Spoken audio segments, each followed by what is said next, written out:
Wish me luck. Que je devienne pas une flaque par la fin de mon livestream.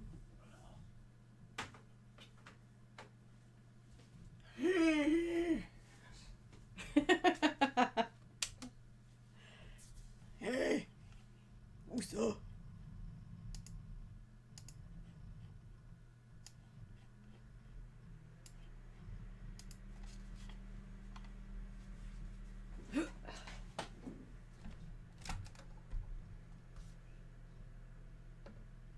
Ok. Ok.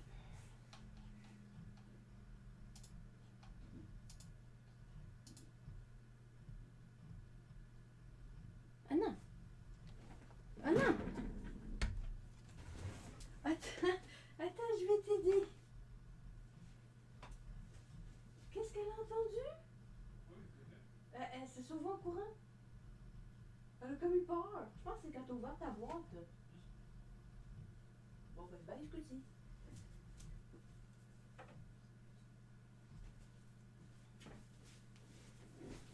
All right.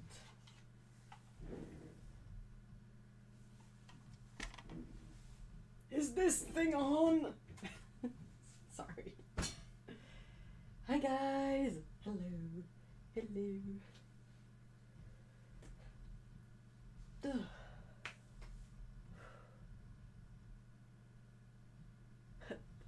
Bonsoir. Well, it's actually good afternoon here, so I had Scout with me in the studio, but she got spooked by a random sound and she ran away. Have some cold coffee.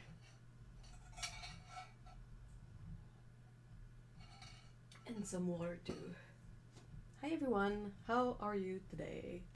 Happy Caturday.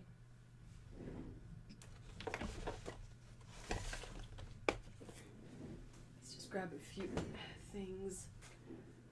So I've changed my lighting up a bit. I feel like this is kind of really burnt out. Hold on. Oh yeah, it's definitely a bit too bright. Where is it? Where is it?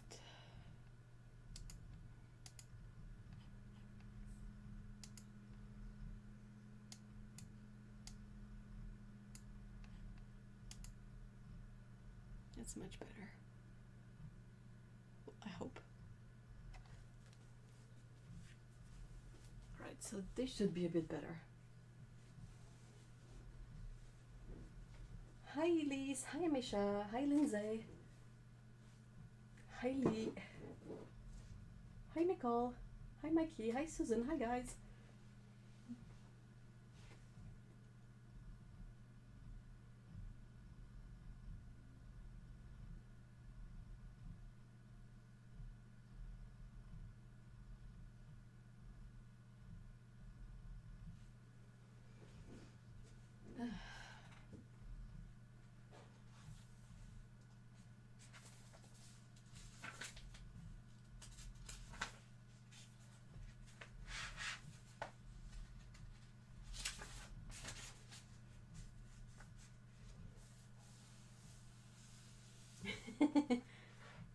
Old man F there. It's me.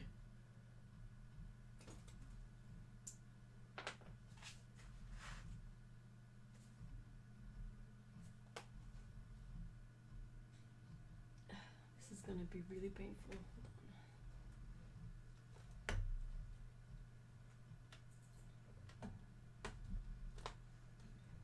Okay, if I do this, bring this around, that might be a bit better.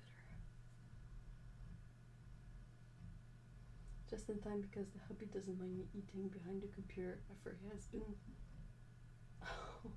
Oh, you have a husband who cooks, that's awesome. Hey Jill, hi Steve. Cool a bit. You come inside to cool. Does that mean you have AC? Air conditioning? And I have a nice tea. Hey Box of Paint. It's been a while.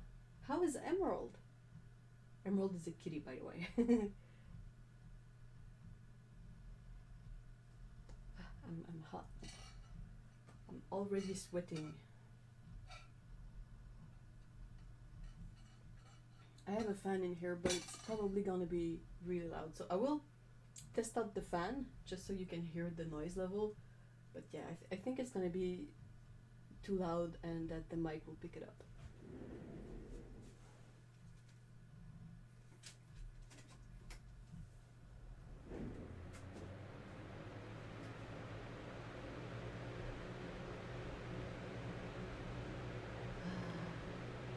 That's some cool wind though. Super comfy. But it's one of those super big box fans.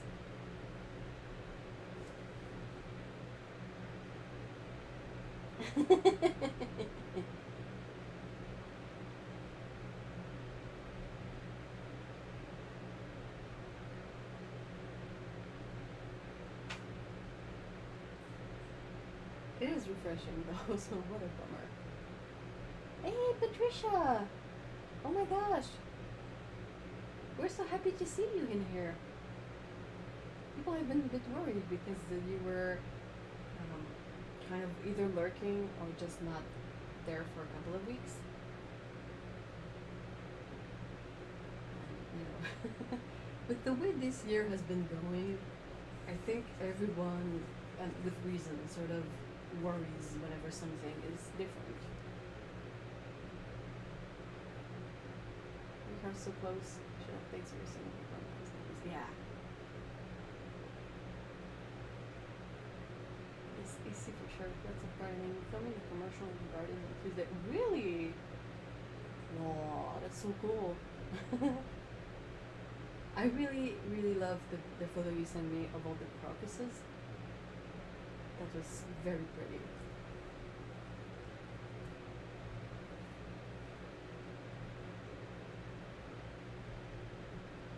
So yeah, I'm waiting to hear from you guys if you can pick up on the sound of the super big fan. Oh, don't be sorry, Patricia. That's great. It's just that I guess we're a caring bunch in a way, so.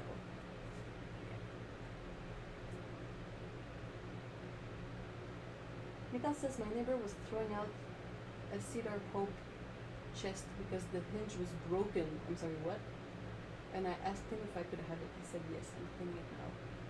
I'm really excited, it's such an easy fix. Yeah. That's such a great find. It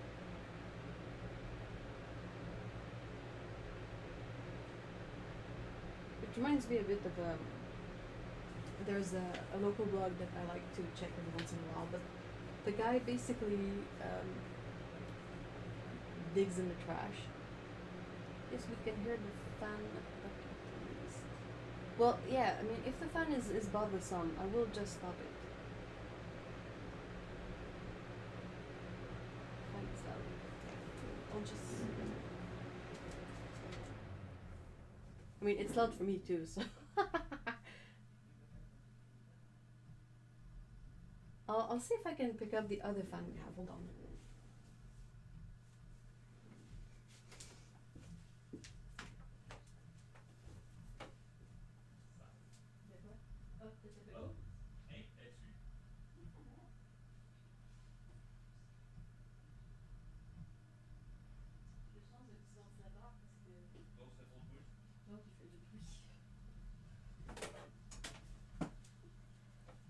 Alright, let's try this guy.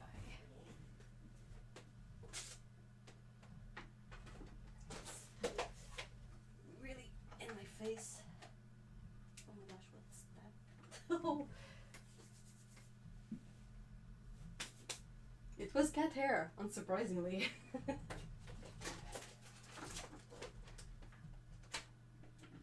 Plug it in. Now, this one I know it is quite silent, so.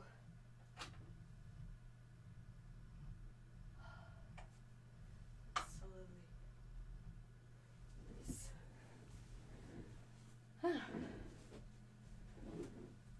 You not boiling in your own skin is more important than me. Hey, Otto! No, but the fan was bothering me too. Like, we usually put it on and I have headphones on, so I don't really notice. but without headphones on, it's really like brrr, and it's the same kind of droning sound that the vacuum does, and I really don't have a lot of patience for those. So I went and picked up a smaller fan.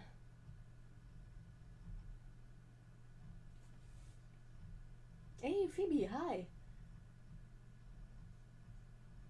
Did I miss other people?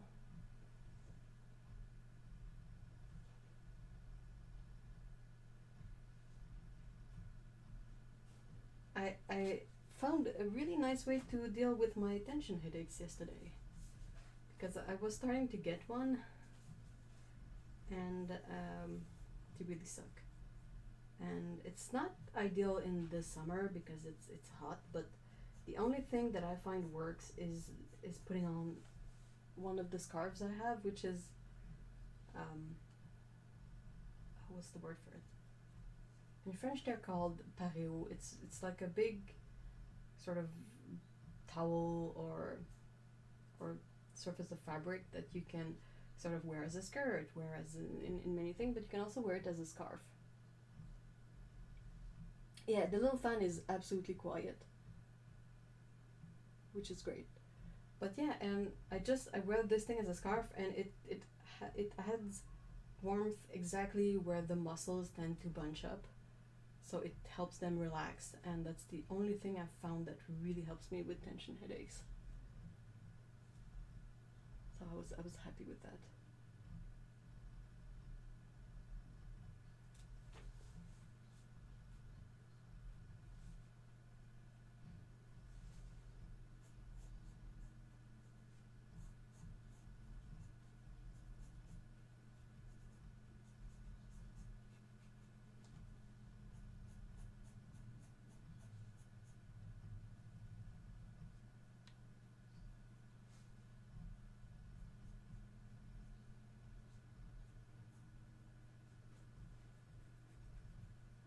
Farm is in summer mode. Bees are so active.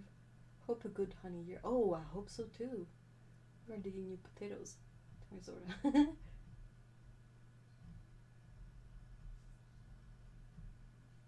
That sounds so awesome, Steve.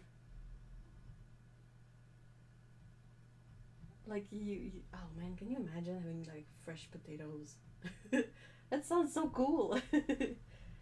Mr. E speaks English as well as French. Yes, I think he has a bit of a stronger accent than I do. But yeah, we can both speak English and French. Ah ben, tannante. Salut, miss. Salut, miss. Salut, Scotty. Salut. Salut, mon bébé. Bonjour. T'es de retour? Oui. C'est pas trop ce que tu veux? Oui. Je comprends ça. Kitty's back.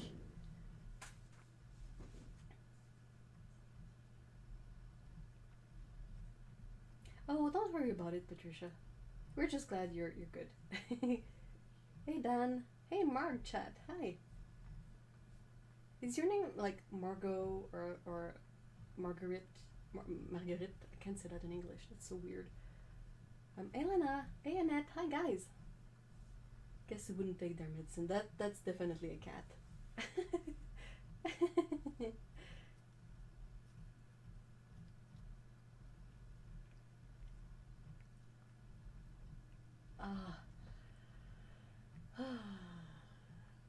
I'm loving the fan.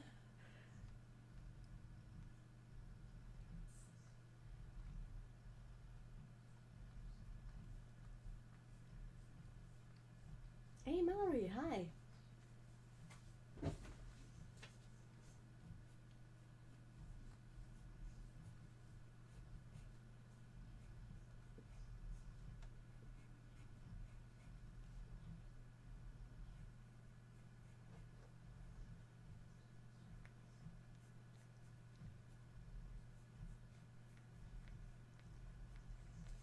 Basically something that happened to us this week, I think.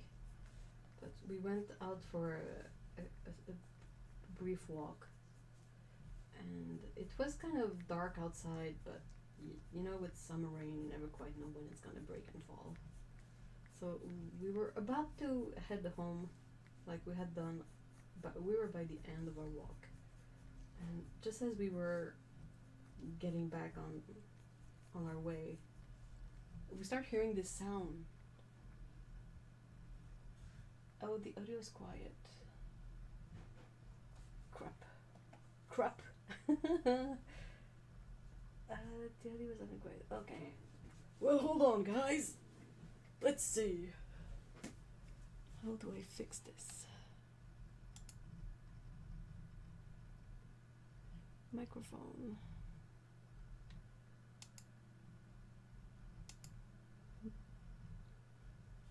Are you really...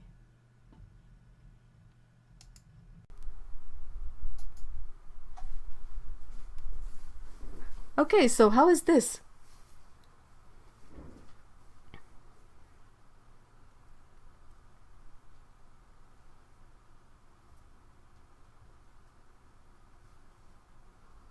How is this? I hope this is better. Or if it's not working, I'm just gonna...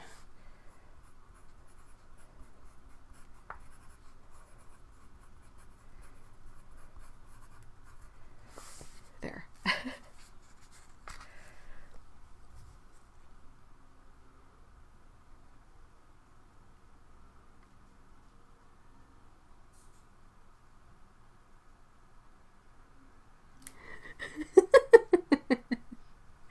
Okay, so for some obscure reason, the mic that was supposedly picking you was picking up the voice was the mic that's about like 5 feet away from me. I don't know why. I guess the software decided to reset itself at some point, and it's probably when I had this big mess up the other week, a few weeks back. So instead of using the mic that's basically 6 inches away from my face, it was the mic that was 5 feet away that was sort of picking up the live stream. I'm kind of amazed that it was able to pick up anything. Because yikes, there's like time and things. There's things in between me and that other mic. And this mic is like in my face. Literally. My name is Margaret, and sometimes my dad called me Marge. But now it reminds me of Marge Simpson. Oh! Margaret, it's such a pretty name. It reminds me of MASH. I think Hot Lips and MASH is named Margaret, isn't she?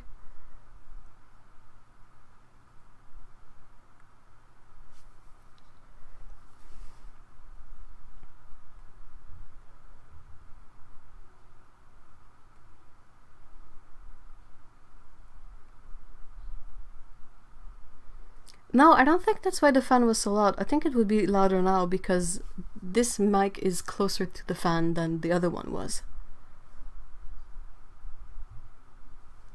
You have to tell me when something is weird, like the audio is not loud enough or anything. Just bring it up, and if I can fix it, I will. And if it's something that I can't fix, then I will say that it's not something I can fix. Maybe it got messed up when you had the technical difficulty. Yeah, I think that's what happened. Oh yes, Hot Lips. I love MASH. I love MASH too. Especially the later seasons.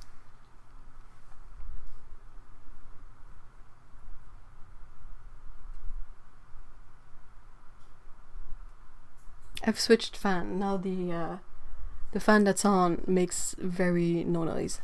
Oh, it's okay. Just next time, In the future, guys, just tell me.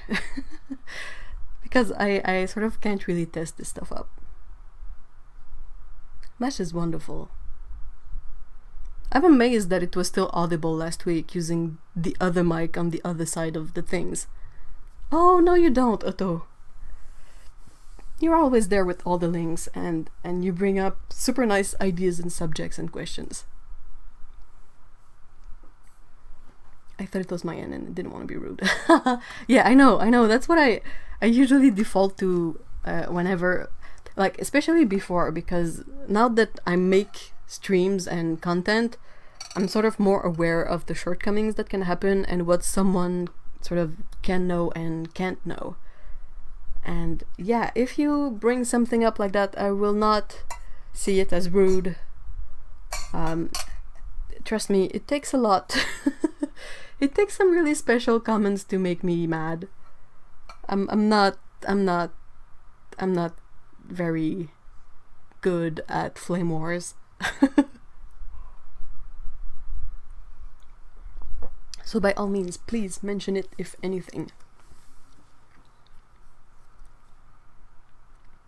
I think no one said anything because we were all sure it was probably on our end. Yeah, I absolutely understand that.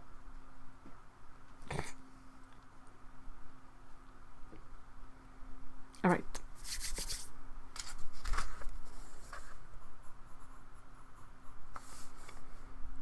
Yes, Hot Lips was Margaret. I was named after my grandmother. She was Margaret Matilda. I am Margaret Anne. Oh, that's great. Those are really nice names.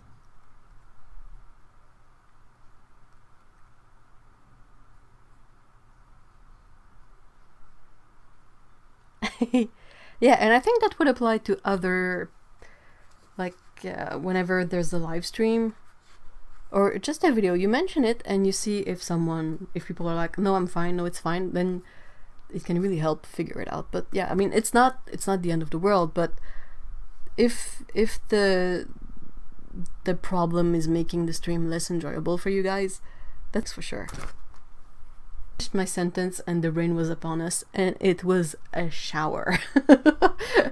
Like, we tried to take cover under a tree, but within a minute or two we were as wet as if we had dunked ourselves in a lake, even under the tree. So I was like, well, we're already sort of wet, so why not just, walk home anyway. So yeah, we were absolutely drenched. I don't think I've ever been this drenched ever before. Buffering, is it? What's up with that? You are a pain in the butt. No, I don't care. Don't scan my stuff. Stupid old crummy software.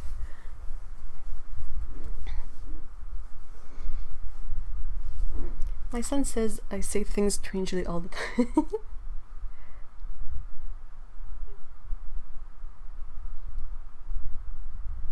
I'm so sorry. Sorry, lately YouTube is glitching for me today. Oh no! Is it buffering too? Well, it doesn't seem to be too buffering here. Let me check the stats. Well,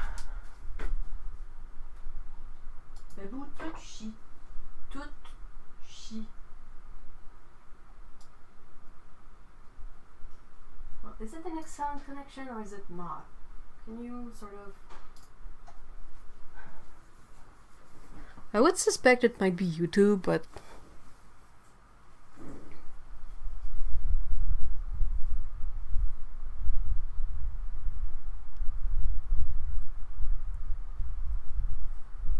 I love walking in the rain once I've reached the wet saturation point. Yeah, the only issue with that, like, it wasn't so bad because I was pretty adamant about getting a washer and a dryer in here when we moved in.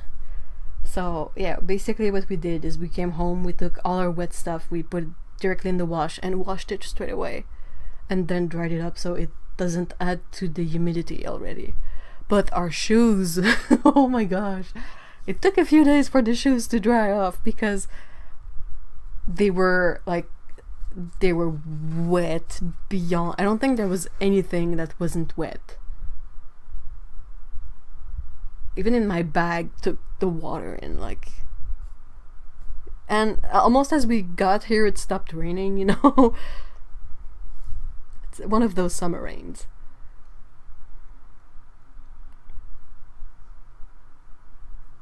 Hey Dominic, hi! It's been raining all week for me, and then my town got hit with quarantine round 2. As far as I read, main cause was too many clubbers getting sick. Ugh.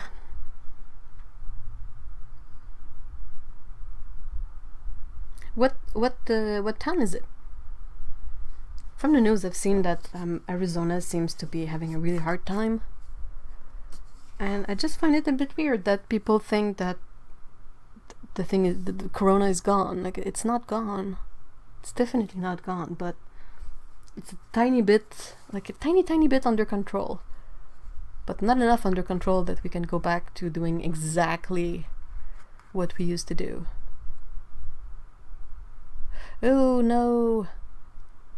Riding horses in the rain is always a treat. Oh, that sounds fun. I mean Houston. Oh yeah. Houston. Oh, so you're pretty close to Denise then.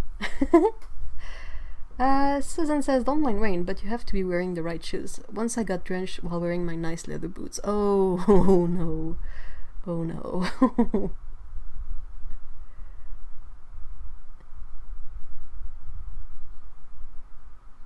I'm in the USA and we're never going to be out of quarantine.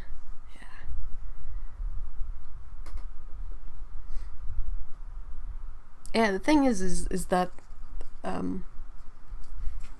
you gotta give it time to settle down before you reboot everything. If you don't give it time to settle, then it's just gonna be humidity ridding heavy storm.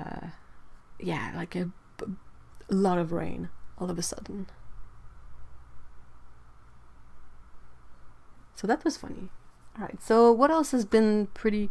I'm trying to focus on the good stuff, because if we start focusing on the bad stuff, we'll be here like a week from now. Like, it's gonna be a week-long live stream. Hey, we're starting to have strawberries. Local strawberries, whee! I love strawberries. They're one of my favorite fruits. I think they're one of the only few fruits that have all their seeds on the outside of them. Which, when you think about it, is pretty weird. I think if I had some lawn of my own, I would definitely throw a bunch of strawberry seeds to have sort of this green cover instead of grass, because I hate grass. Grass is gross. Ha! Grass is gross! Oh my gosh, I have to make a t-shirt of that. And yes, I find myself funny. But yeah, I would definitely turn the thing into a you know, I have clover and strawberries and a bunch of chamomile. I love chamomile. It smells so good.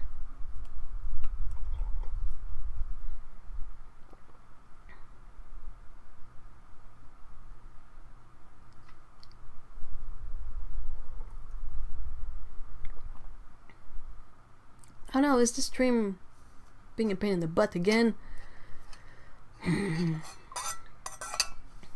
What's a real shame is that we'll get a new president by the time this pandemic is over. Well, you know, I think that wouldn't be so too bad. That would mean that the voting process goes as planned, rather than being affected by the pandemic as well. I don't know. Aren't strawberries nuts? Are they nuts? Well, I mean, even nuts. Can you think of a nut that has all its seeds on the outside? Oh, nuts! Aren't they crazy, you mean? Help! Help! My brain is melting! It's lagging and buffering a bit for me. I'm grumpy. Potatoes are almost ready to be harvested. Lettuce is still growing far too fast. Faster than you can eat it. One year we grew so many tomatoes. We had red, pink, yellow, cherry, and purple tomatoes. It was like an edible rainbow of healthy. I like my edible rainbow of healthy to be bell pepper.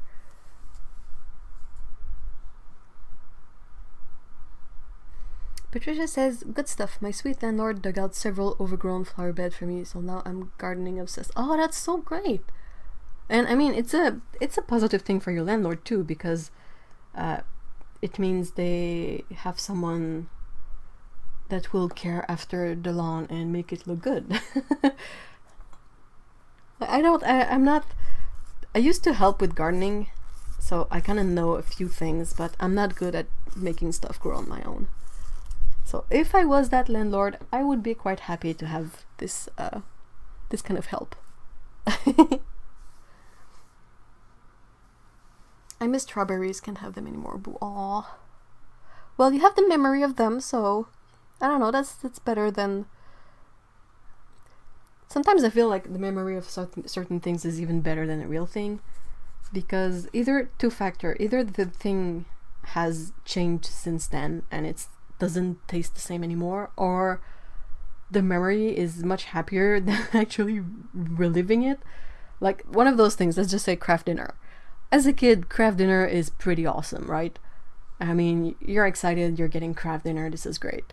As an adult, you're sort of like, I thought it was better, so I kind of prefer having my memory of craft dinner from when I was a kid. And I think it can be the same with stuff like strawberries, because you can really remember the good ones, the good strawberries, rather than buying some and getting the weird tasting ones or something like that. I want to plant elderberry. My wife's not so keen on the idea. Just love growing things. Take it personally when things die. Yeah, that's the other thing. I would feel terrible. The few times I had plants and they died on me, I felt so bad. What's the issue with elderberry? Why would your wife not be so keen on it?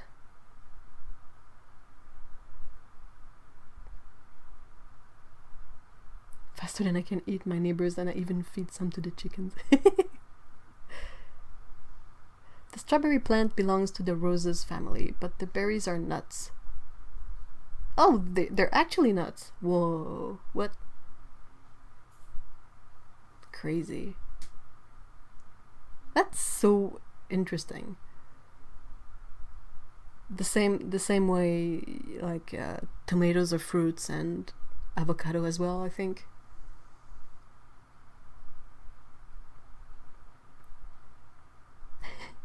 Never had Kraft mac and cheese. You're not missing much. It's one of those, like, I don't think it's that good, but as a kid, though I gotta say, the way my mom would make it, she would often make it to please my brother. We've had a talk of that with Otto yesterday, and she was completely outraged. But yeah, my mom would make the Kraft dinner really watery, like add too much milk in it, because that's the way my brother would love it, and I didn't like it like that. I would prefer to have the thicker sauce. I would add less milk, if anything. I need to tell them about the bacon.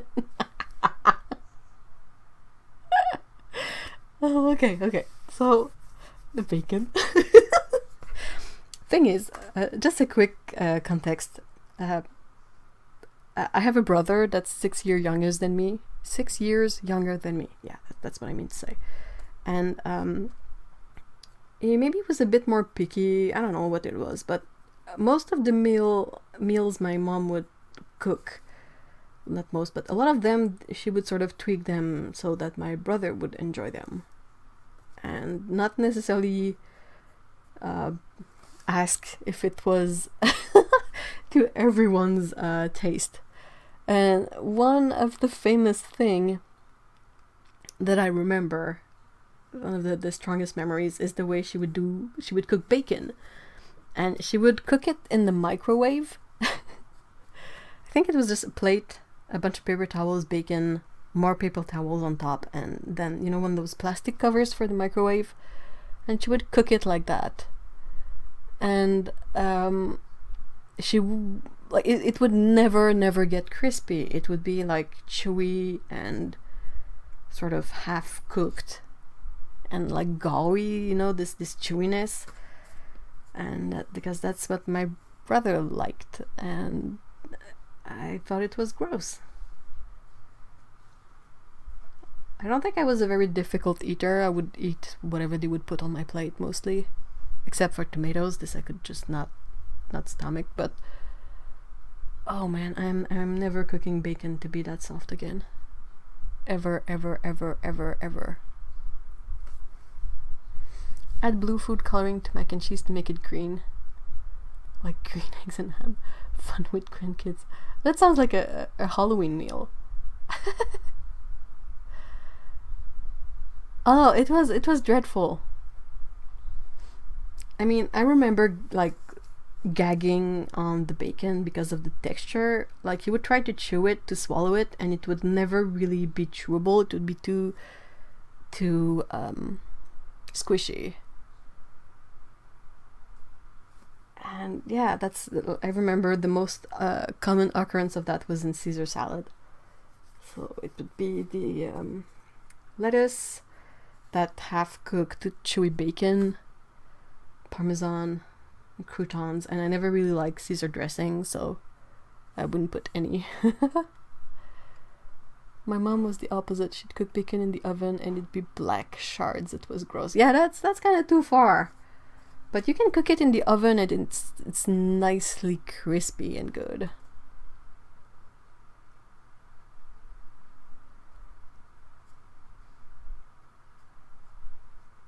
Here it's called American bacon, only bacon thin enough to get crispy. Bacon belongs in a cast iron skillet. Well, in the oven it's not that bad. It's a good way to make a minimal mess, and you can sort of save up the bacon fat if you want to cook with it afterwards. Nope, not my bacon either. The worst thing is that you can easily make great bacon in the micro with just a few minutes more. So she could have made it for both of you. Yeah, I guess so. But no, it would often just be. So yeah, it took me a bit of a while. Like it took me some time to sort of, whenever I left home and came on my own around here, it took me a time to figure it out that I could have like, I could decide to cook the bacon crispy. I don't know why. I thought it was sort of an unattainable thing. I absolutely have no idea why I got stuck on the chewy bacon. Like, yeah, I had eaten good bacon like in restaurants and all of that, but I didn't realize that I could just cook it myself too. Oh, my mom, I think she knew how to cook bacon. She would just cook it that way because that's what my brother preferred. I don't know if she preferred it. I don't think I'll ever know, but yeah, the sort of I don't know about my dad either, but I know I had to suffer in silence with the chewy bacon. Like I don't know, it's this. I was not like, ew, this is gross, you know. I sort of wouldn't question it. I was like, oh, well, this is bacon, and I'm not a fan of the texture, but it is bacon, you know. I don't know if you understand that kind of perspective on things. Does your brother still eat his bacon that way? I have no idea. I would have to ask him. So much about food is texture. I still think more about texture than taste. That's a very good point, Steve. That's true. Takabu says, it's food. I think, yeah, that's a good way to put it. I think you nailed it.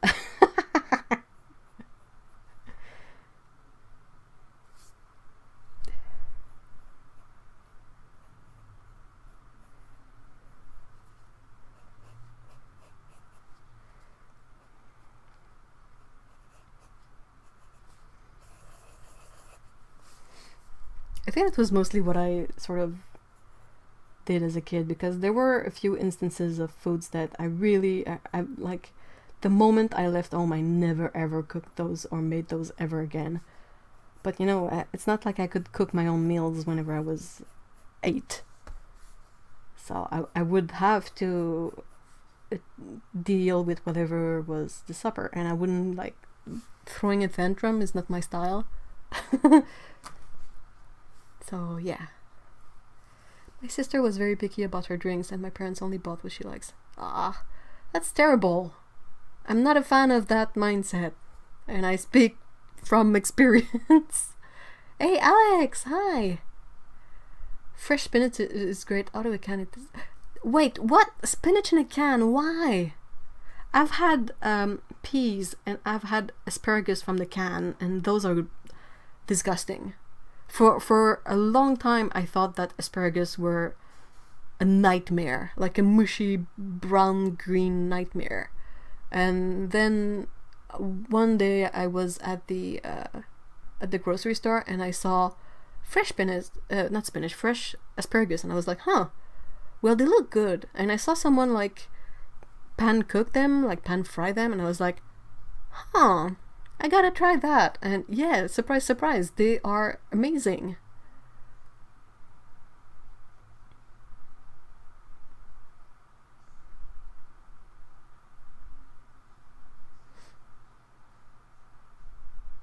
My mom did a thing with potato soup after she married my stepdad. Before, normal or baked potato soup. Ah! I keep on missing chats.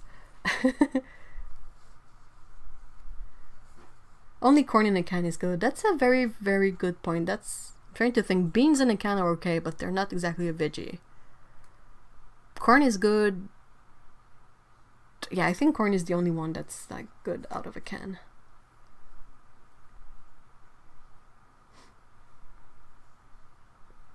When I spent time in Spain, they always had the asparagus from the can and did. Frozen corn is gross. How come? Why is frozen? I love frozen corn. Why is it gross, Nicole?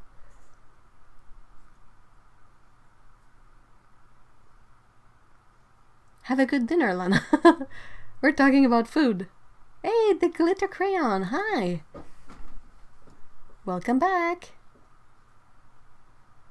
Oh no, not cream corn. Okay, well, we're talking about corn. I'm gonna have to talk about the shepherd's pie then. Otto knows what I'm talking about. I know that there's a bunch of different ways to have shepherd's pie.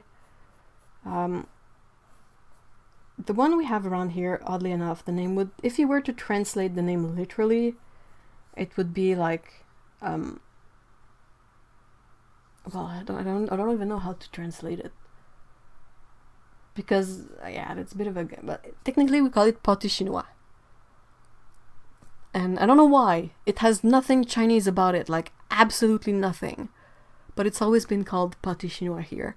And it's basically, you have... let's say you take a lasagna dish. Bottom layer is ground beef cooked with, I don't know, like onions, salt, peppers, stuff.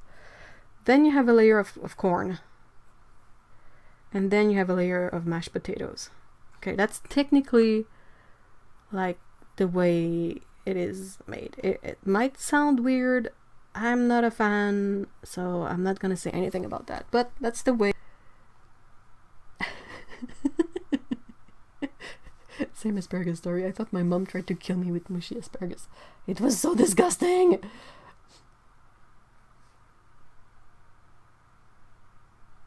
So yeah, it doesn't have... Oh, if you love it, Steve, I got nothing against people who loved it, but I don't think that a lot of people have the same kind of shepherd's pie that we have here. Hey, Paulo, hi. So yeah, and that's the basic way to do it, okay? But my parents, they would make it, they would have the beef layer that would be sort of roughly unflavored. Like just salt, pepper, and onions, I think. Like very basic stuff. The corn would be creamed corn. And I'm sorry, I apologize, but creamed corn is an abomination. What? It tastes so not like corn. What is wrong with it? Like you buy corn, you taste corn, you eat corn. It's nice and sweet and has a tiny bit of a crunch, you know.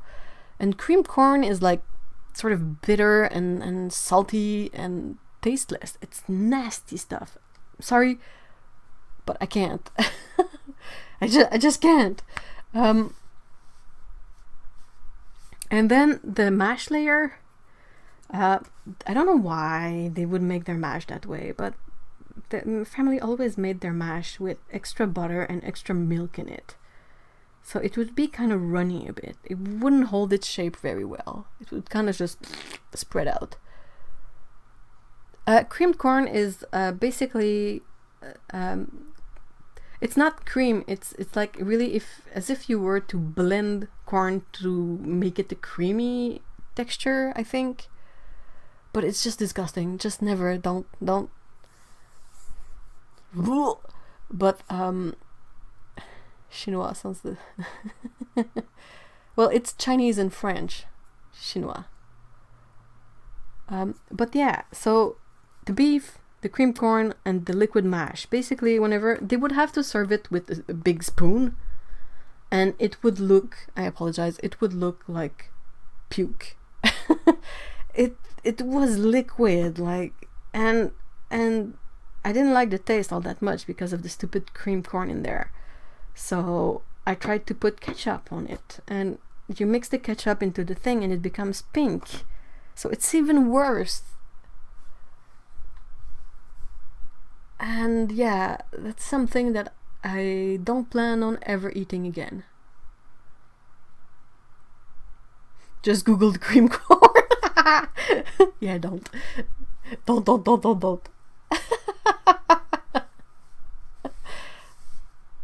Oh, well, I think it's okay, you can have all the cream corn. I don't think anyone is gonna fight you for the cream corn.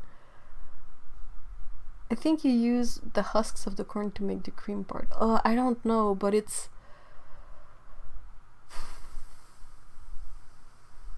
like you boiled... Oh, okay, no, thank you. I'm absolutely done with it. I never liked it. I think it tastes a bit like baby corn. You know how baby corn, the can type, like the can sort of weird baby corn thingies, like it doesn't taste like corn ever. I feel like cream corn kind of tastes like that. Anyway, no competition.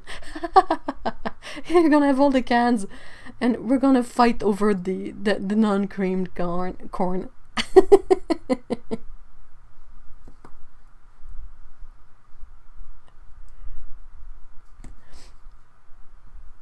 Alex says my family had the beef, corn, and a few other veggies like carrots and peas, minimal onions, thanks mom, and thick potato. But we're Scot Irish, we're built from meat and potatoes. Well, I think you'd be surprised how much French Canadian people are sort of built for that too. Just for sake of convenience. But that nightmare, no thanks. And the thing is like the rest of the family really loved it. My dad is super into his recipe of of shepherd's pie, and I always give him grief for it.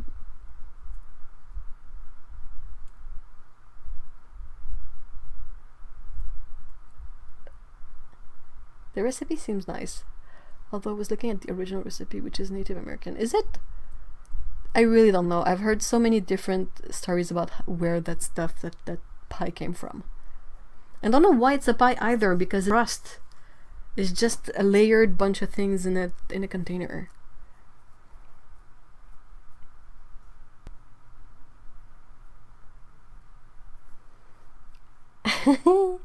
Hey, Heather, bonjour mon ami Elisha. That's good. That's not an awful attempt. That's quite accurate.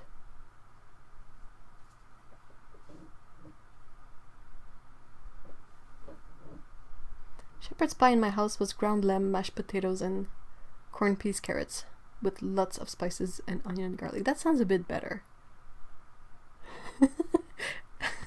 That's so nicely put, Alex. Alex says, I confess, Ev, yours sounds texturally inappropriate. It is. I just googled cream corn and what the... yeah, it is. It's like pale yellow instead of pale pink. I'm really sorry for people who enjoy cream corn, but oh, good grief. It's better than omelette du fromage. Oh, that's a really good Dexter episode. A bit weird to watch in French, I guess. Like, we would get Dexter's Lab, but in French, like Le Laboratoire de Dexter. So I don't know how that episode about omelette du fromage pans out in French, you know.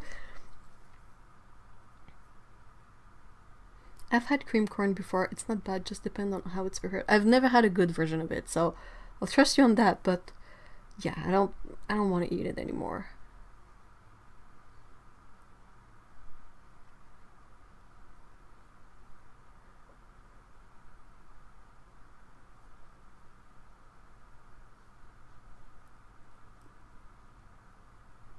I think they should rename creamed corn, then it might not sound so good. I agree.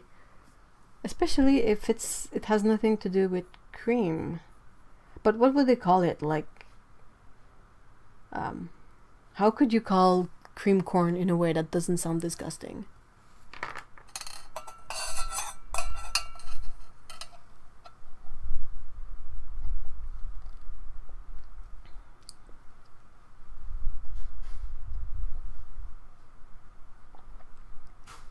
Texture is key. Yeah, I think succotash is safe for you to Google. I think it's basically a salad of bean and corn.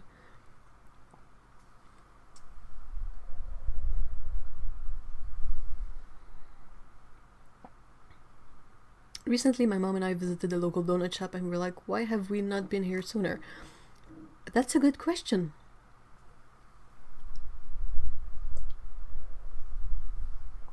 Oh, it's a skillet fry. Okay. I guess I have the wrong take on it. Such a weird name, though.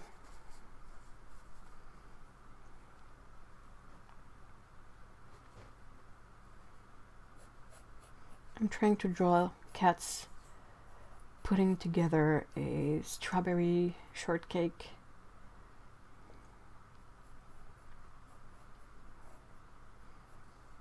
Another thing that I wasn't really... Well, I mean, I like the cake and the strawberry part. I just don't like the whipped cream. But fortunately enough for me, that's kind of... It's really easy to just make it without any cream in it. Like, I would snag a piece of the cake before they would add cream to it and grab a bunch of strawberries and would just eat it like that. I would make sure to steal a tiny bit of the cream for my cat, though, because the cat really loved whipped cream.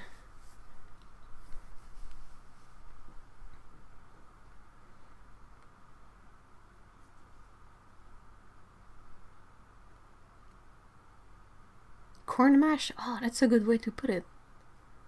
Yeah, I think Mikey is onto something. Paulo says, love it that I arrive and everyone is talking about food. I think we always end up talking about food. They had the best cinnamon donuts. Oh! Man, donuts. Donuts are awesome. Especially fresh donuts.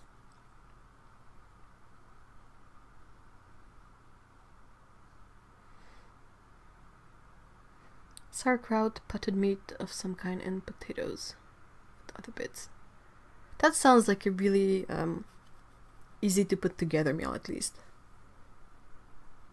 We always talk about food. Up north they call a noonish meal dinner. And dinner is tea. Wait, what?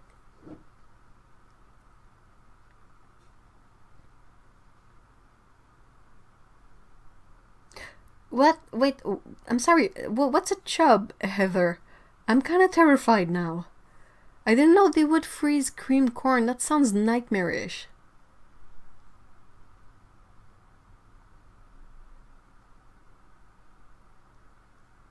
Yeah, corn mash sounds a lot better. Hold on, I was thinking of a thing.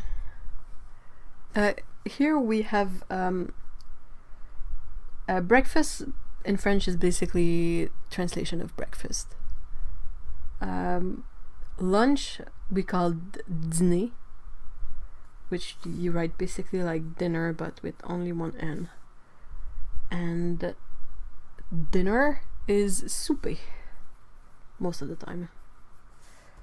So like dinner and dîner are very confusing.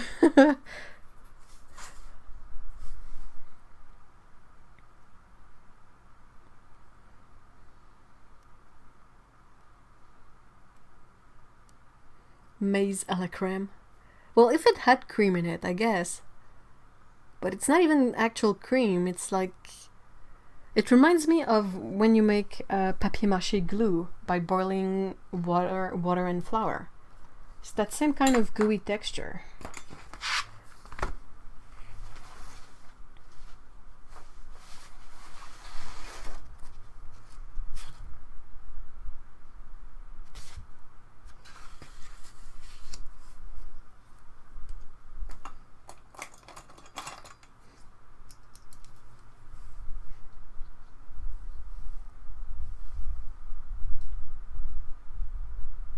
Hey, squirrel bears, hi!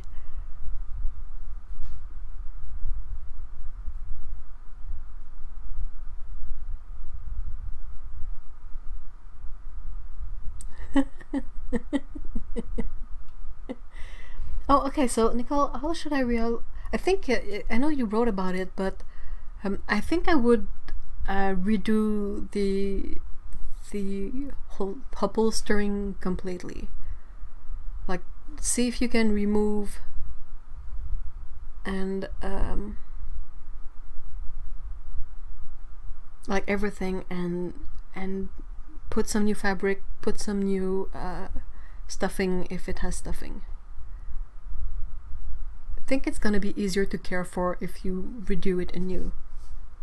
Chubs are plastic tubes with a metal clip on each end. Oh, okay, yeah. Chubs, yeah, I know, but it's basically a sausage with a metal clip, right?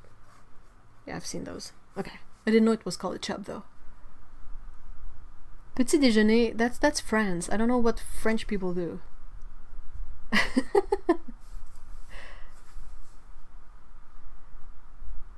I learned it petit déjeuner, jeûner et dîner. Huh. Never heard of jeûner itself. I mean, jeûner in French means not eat, which is why breakfast, you break your fast. Well, in French, you déjeune, so you start eating again. Okay, everyone, list what you call the 3 meals a day.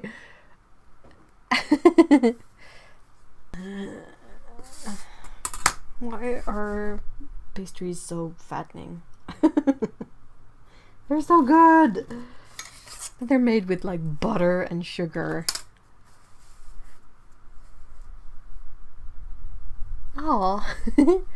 Well, thanks, Mallory's mom. Mallory says, Ev, my mom just said you're very calming to listen to. True stuff. I'm glad. I have no idea how I managed this, but I'll take it. I'm not gonna complain. Okay, so Otto says, breakfast. I am Sean Connery all of a sudden. Breakfast, lunch, and dinner, or supper at school. Dan says breakfast, lunch, and dinner. Phoebe, breakfast, lunch, and dinner. The Glitter Crayon has breakfast, lunch, and dinner as well. Apollo says, I call them, don't tell me I have to cook again. Yeah, I go by that one too. Luxapane says, brekkie, dinner, supper, and now I sometimes have tea. Oh dear. Susan... I'm not gonna try to pronounce that because I'm gonna kill those poor words, but it basically translates to breakfast, lunch, and evening meal, which equals to dinner. Jill says breakfast, lunch, or dinner. Breakfast, lunch, or dinner, and dinner or supper. That's confusing. Oh dear. Yeah, Annette got me, and Lise got me. Oh my gosh, you guys, I cannot try to say those. Ow. Alright. Here we were taught Parisian French. Better look up lunch. It's been a while. Midi, I think, in Parisian. I have no idea. Breakfast, second breakfast, elevenses, luncheon, afternoon tea, dinner, supper. Yeah, that's the cat's. That's the cat's meal.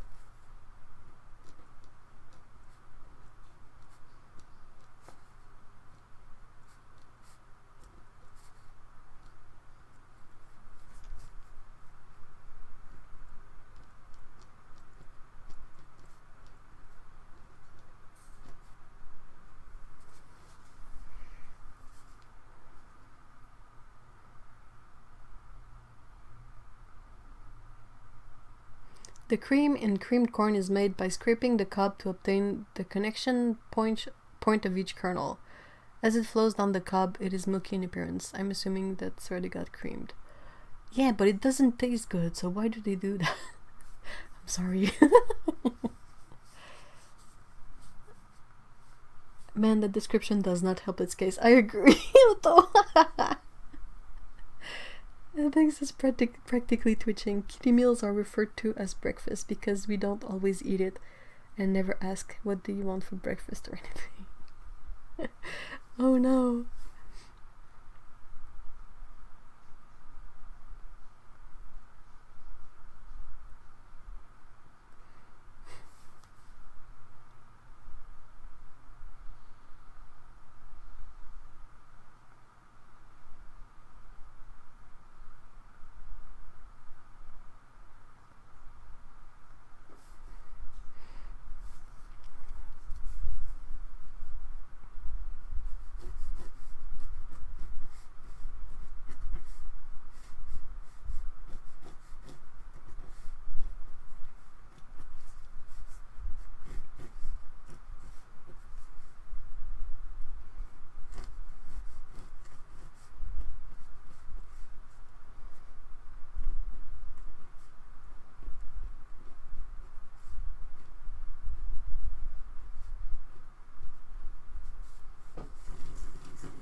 So I'm drawing on rough paper, and you can really tell from the the sound it makes to draw on this one. It's like it's really loud.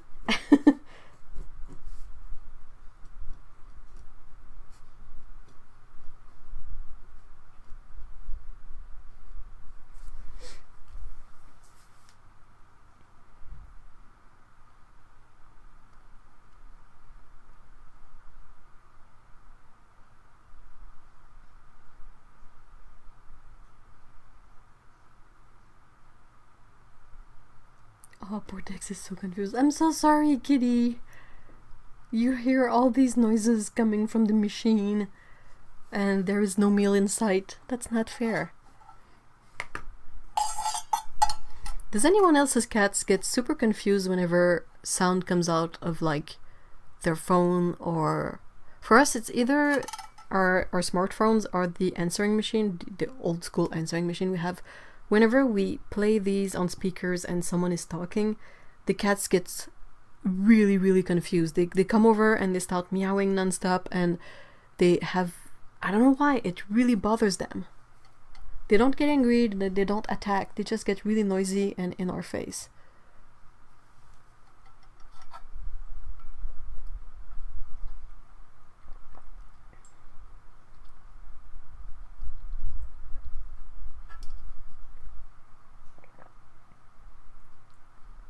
My cat can be bothered.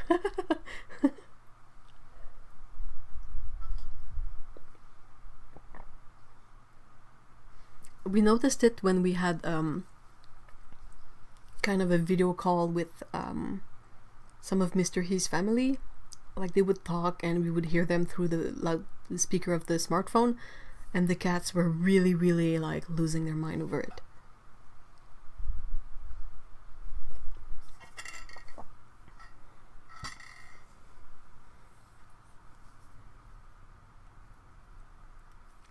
Sydney does the same thing. She paws at me, jumps up, and meows like crazy. It freaks her out. Yeah, so Sydney does exactly like my cat.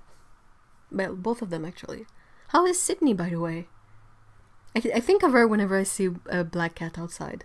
There's one of them that I see near the park, and it's a tiny little black cat that looks really lean, and we've dubbed that cat the small panther. And they really remind me of Sydney.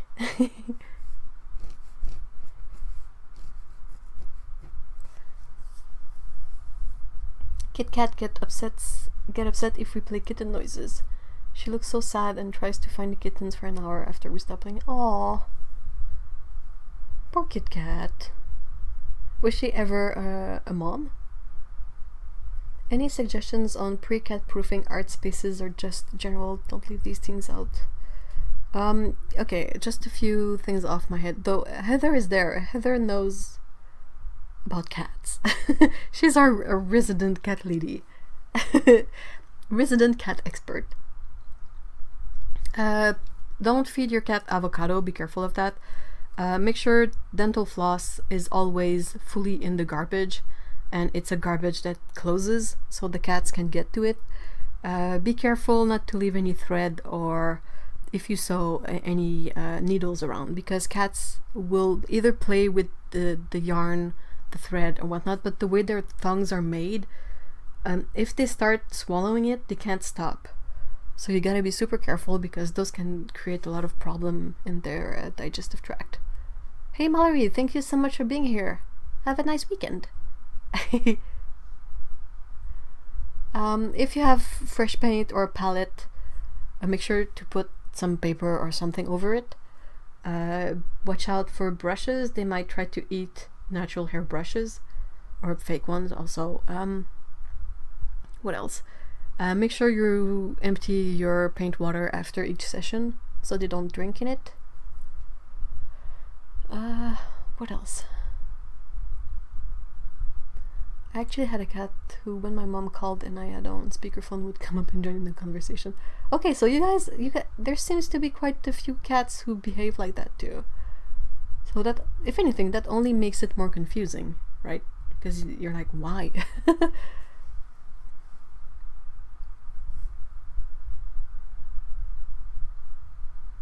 Sid is great. She rules the house. That's a very laid-back attitude, but she has a plastic obsession, so I have to be super vigilant with grocery bags. Oh yeah, definitely. If the cat likes to play with bags, you gotta make sure you sort of either trust them or can watch them. And if they're bags with handles, I would cut the handles open, just so they don't get stuck in them. Oh yeah, dangerous plants, that's a very good point. And it says lilies are really dangerous. And several other plants. Yeah, lilies are badly poisonous for cats. Poinsettia, I don't know how to say that, but that's not ideal.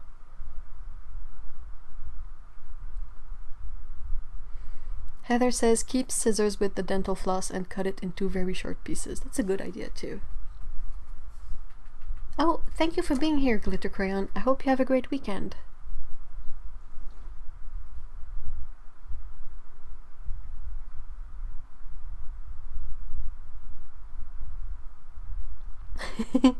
Aw, Emerald is such a sweetheart. I heard a cat. Do I still have my cat? I still have my cat. Scout is still with me. Trying to think what else is worth mentioning. Cats. How big is the kitten you will bring home with Emerald?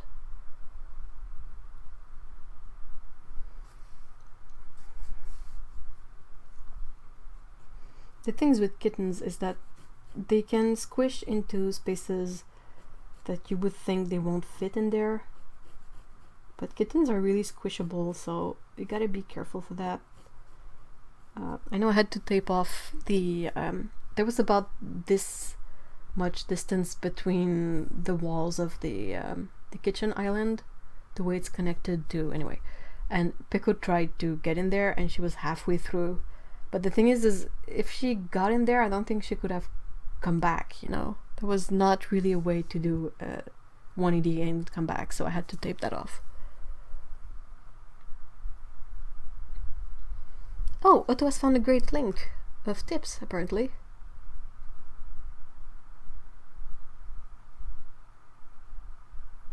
She doesn't play with them, she eats them. Oh, really? Well, Scout will lick them. She doesn't really eat the plastic, but she will lick it. So sometimes we hear her rummaging into the recycling bin we have in the studio, and it's usually like she will be licking some bubble wrap or plastic. And I'm like, why? Why, kitty? Why? What's so appealing about all this plastic?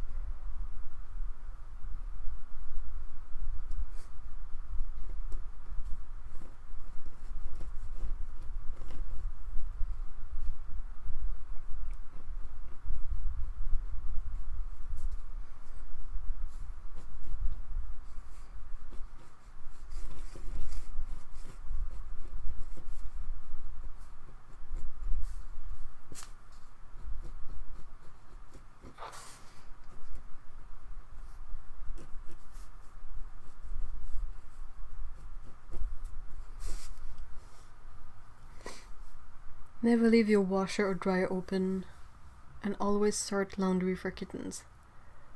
That's a very good point. Some kittens love to nap there, and it can end so badly. That's a very good point. Doing some math, right about 5 months. Okay, so that's a bit further along than, say, the age when you usually can get a kitten, around 2 months. So I think that's a bit better. The kitten's gonna be a bit bigger at least. But yeah. Beware recliner chair. And the kitten bear is a handful. Oh, bear! What?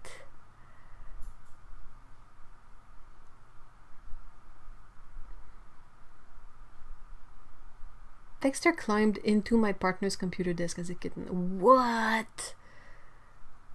Talk about having hair in the computer.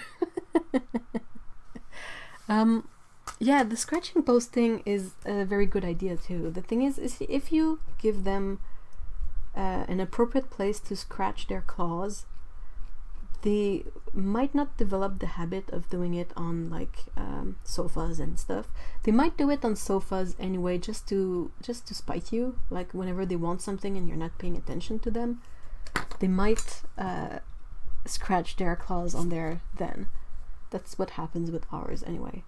But in general, they don't really, they have an appropriate place, like appropriate height, appropriate surface, and whenever they really want to scratch their claws, like because they really need to, that's where they go. How am I trying to draw here? What's the theme of today's painting? It's about making strawberry shortcake. I don't know why, I've been inspired by all the fresh strawberries we're getting. Strawberries is my favorite fruit.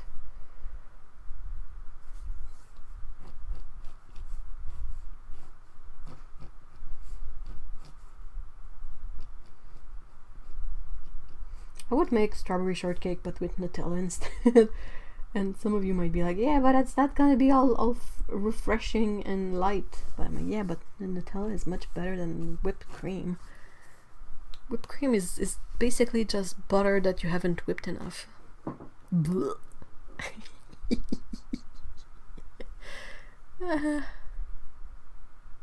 I'm trying to draw along, but apparently I've been slacking too much on drawing. Aww.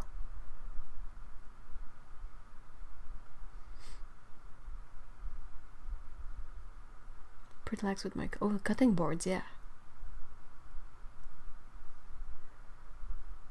I agree, never leave a needle threaded. Yeah, I've heard of a lot of stories of cat eating needles, and it's not a fun moment in any of them. I mean, I had a bit of a similar problem when I brought Linus to the vet. Like, I had to check him because he would try to go on top of everything, behind everything, under everything.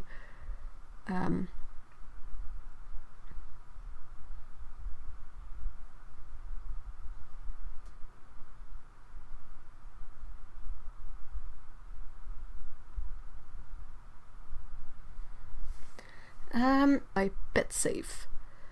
We put by the stove, and if anyone jumps up, it will go off and jump out of a can.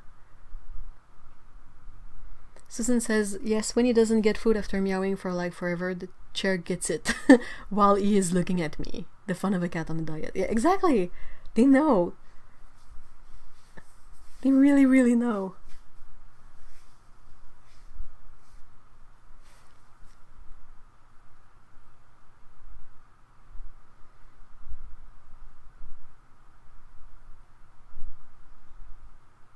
What is angel food? It's a kind of a spongy white cake. Is angel food cake the same as shortcake? Am I?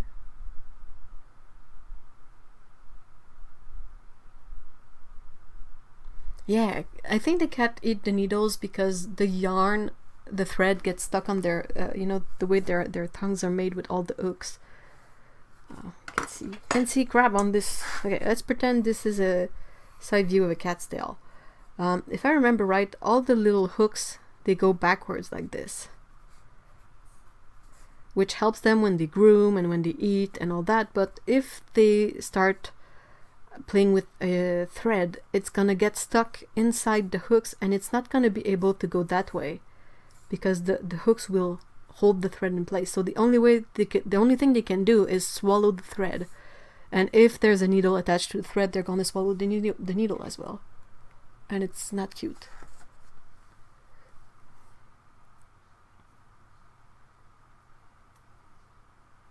Oh, that's a good tip. You say you are used to having dogs, but if you are used to having if you're not used to having cats, having them on a sort of feeding schedule and making sure you give them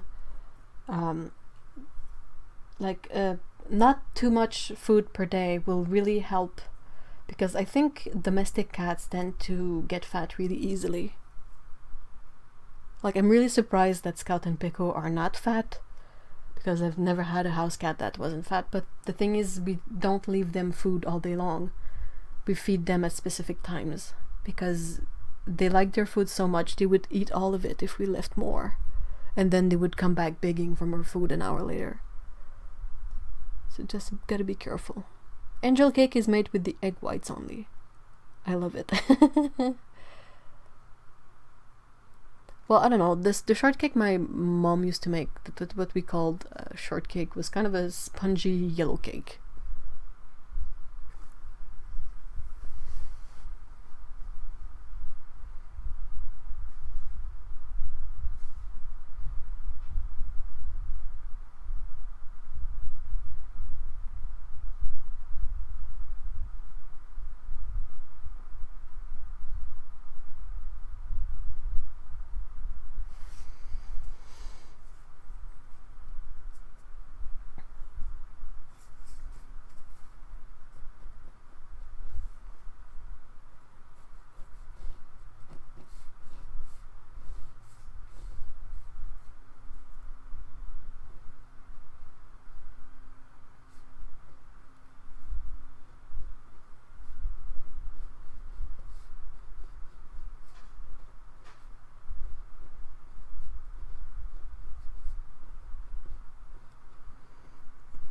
Do you guys have things that you sort of decided not to get into because it would be problematic?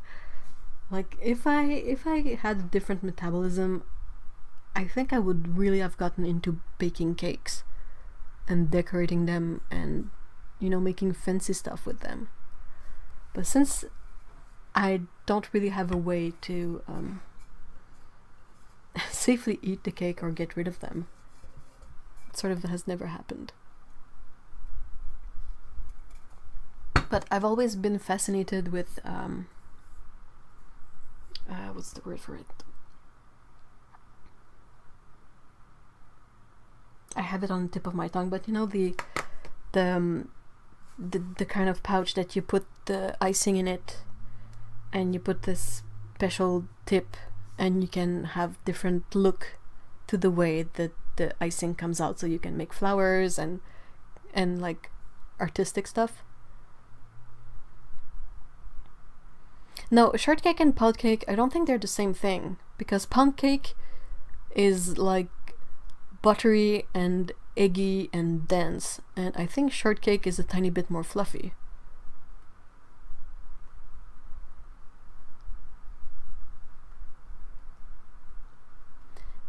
Lee says, yeah, cats end up eating from boredom or under stimulation just like the rest of us, especially indoor-only cats. There are so many good things about keeping indoor cats, but weight issues abound. Definitely. So that's one thing to be careful for. I don't know where exactly you live, Box of Paint. I don't know if you plan on having Emerald be an indoor-outdoor cat. But I would still be really careful about the amount of food she ends up getting. And same for kitten. Like, kittens need a bit more food, and young cats that are super active, they do, but you really gotta be careful. Like, Emerald, from what I remember, she's kind of a small frame kitty, so she shouldn't ever get much over 10 pounds. And you can sort of tell if your cat is lean enough by the way they look and the way they feel. Like if you pet your cat along the rib cage and you feel the ribs, that's too skinny. But you still gotta be able to feel that the body is basically this shape underneath. Like this is technically what we see of the cat, but you have the rib cage here, and then you have, there's like a gap here with just organs, the soft stuff, and then you have the pelvis around here, and the tail and the paws, they go that way. So technically there's a dip here that should be visible and noticeable, but not too much of one. Anyway, a piping bag, yeah, that's it. My understanding is a shortcake is a pound cake with fruit toppings. That's possible. I don't really know. I mean, you know how it is. Like sometimes you realize that in one's family you call a thing like shortcake, and then you realize much later on that it's actually not really a shortcake. Like it's kind of a spin on it. The cats are going to be indoor cats. The second the babies were out, she went back to being tiny. Okay. Aw, she was a catermelon.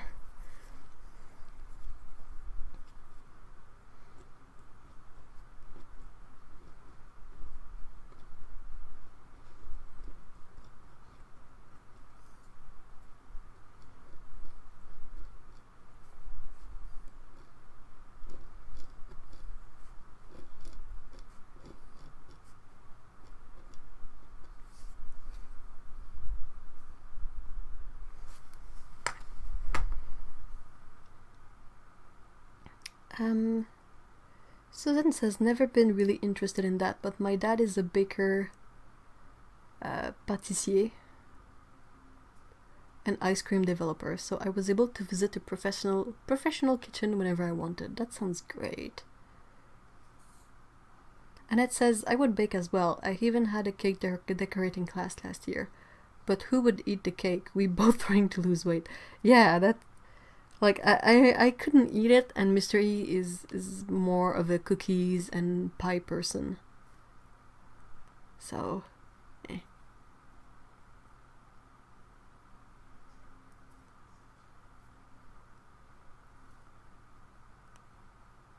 I don't bake very much anymore because I would end up eating it all. Oh, yeah, I guess that's kind of the consensus of the the thing.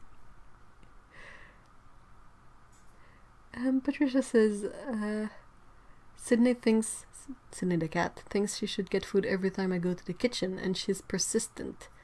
I have had to learn huge discipline.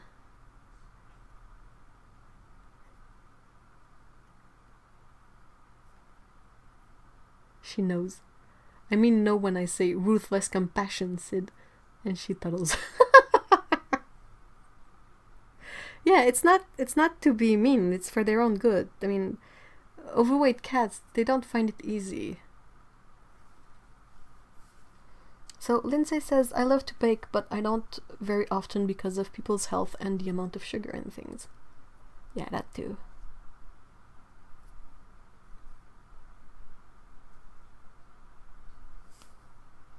Otto says, basic rule of thumb with food is, if it has a location in the name, it's probably not from that place.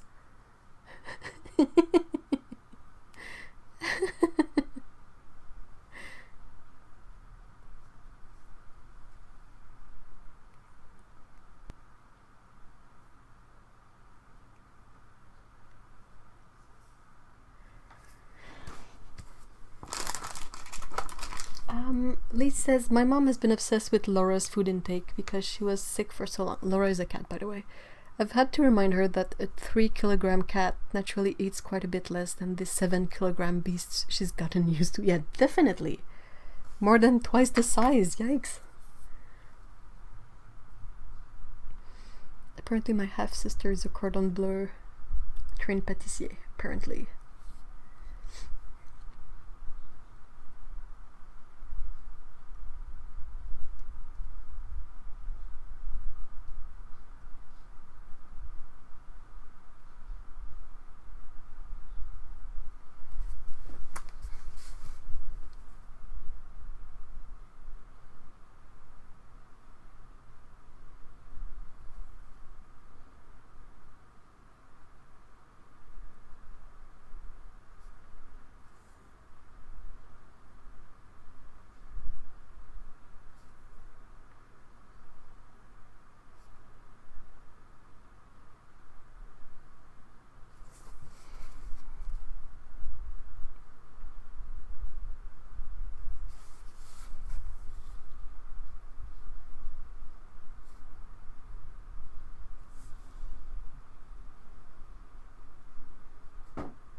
Also, another thing about baking is a lot of baking requires using dairy products. And I mean, making it is not a problem, but I'm always a bit wary of, baking stuff that you can't really taste. Because you gotta be able to taste the stuff to tell if it's good. So, yeah.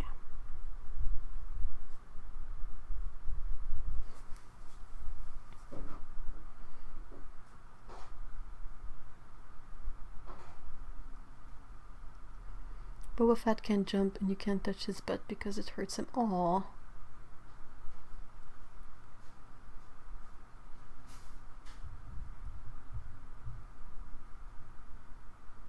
So Bakewell tarts don't come from Bakewell?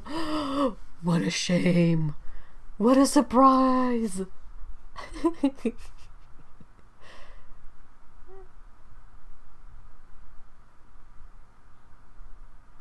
Isn't a bolus a type of mushroom?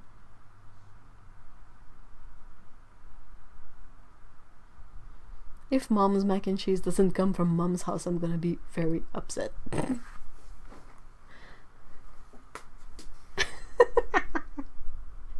Can you imagine?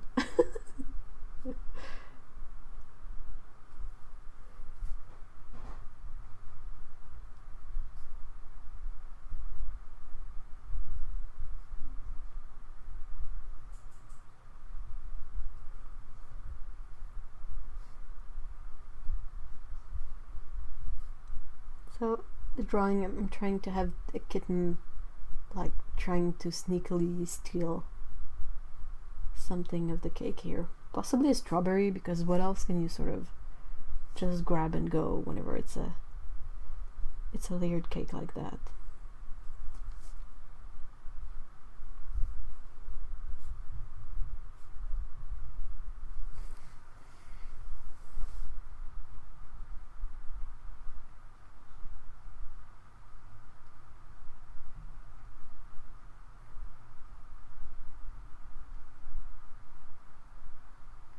Okay, what are Bakewell tarts?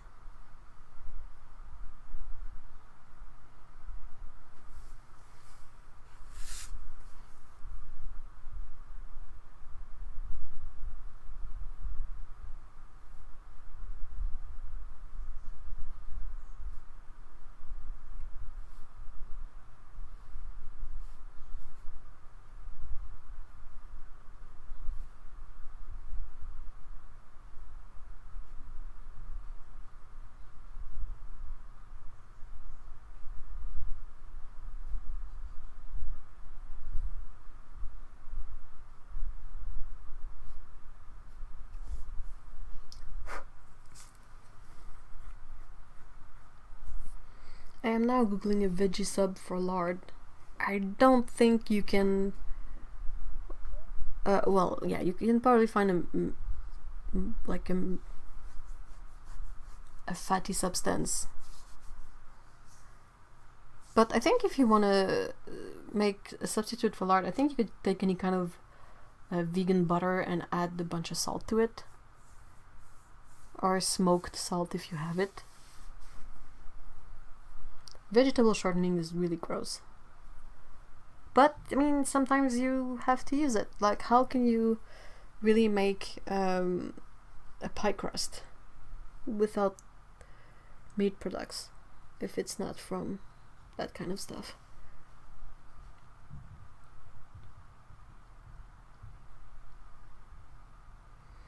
It's a pastry shell with a thin layer of jam in the bottom, then a thick layer of frangipane topped with glace icing and a cherry. Oh, that sounds amazing. Thanks, Dan.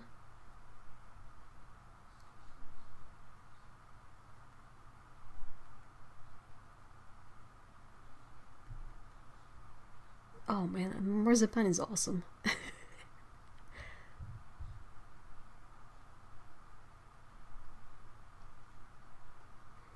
I have found that my healthiest kitties all grew up free feeding. If they have plenty of toys and enrichment, they don't focus on food.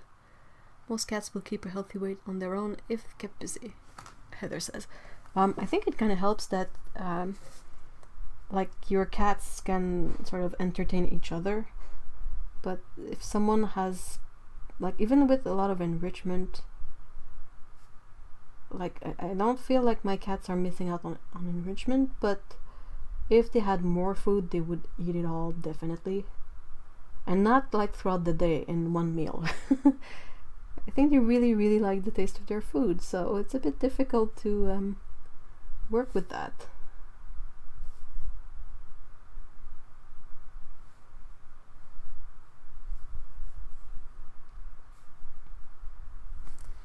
Linus is one of the cats I know personally that is eating really, like, freely. Even if he missed out on food when he was outside, now I was told that whenever it's about the kibble, he will regulate himself and not, like, eat all the kibble in one go. Canned food is another story, I think. I think he really enjoys wet food. But, yeah.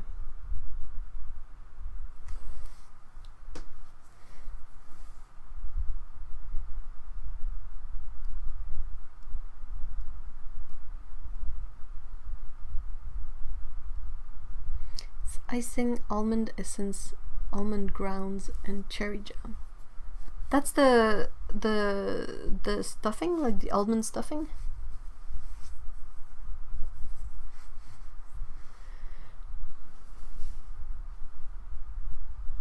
It's not exactly like marzipan, though it's close enough though.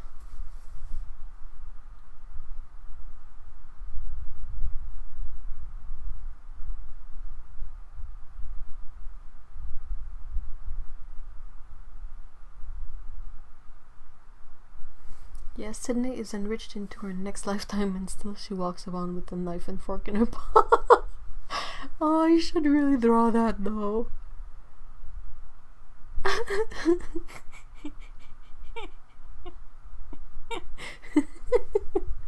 Mom, when's the next meal? You ate 5 minutes ago. Yeah, but still hungry. Mom!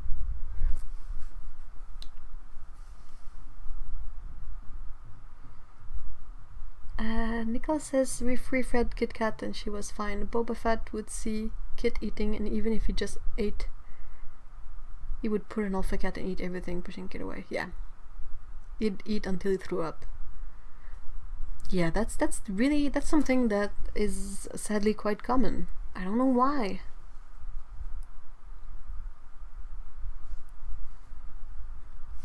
I don't know why some cats are like that, honestly. Like, it doesn't serve you well to eat that much.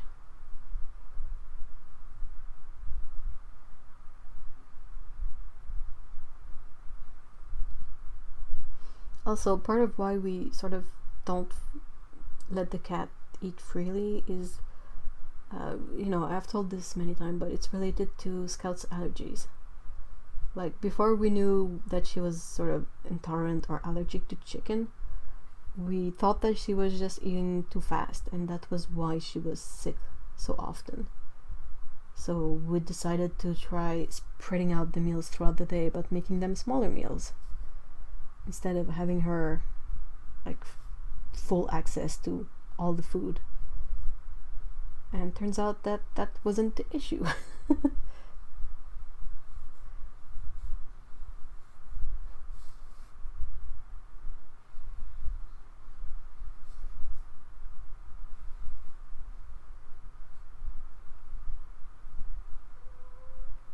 Oh, tu sais qu'on parle de toi, la minette. Feel free to draw that. I'll try to remember for next week, because that's really funny.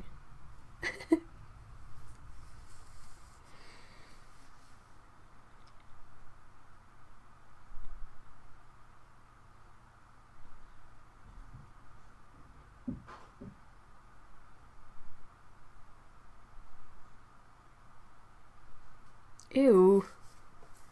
Annette says, oh, I just hate when people who are not supposed to meet during quarantine have a party and smoke below my window. I think that's understandable. I would definitely hate it too.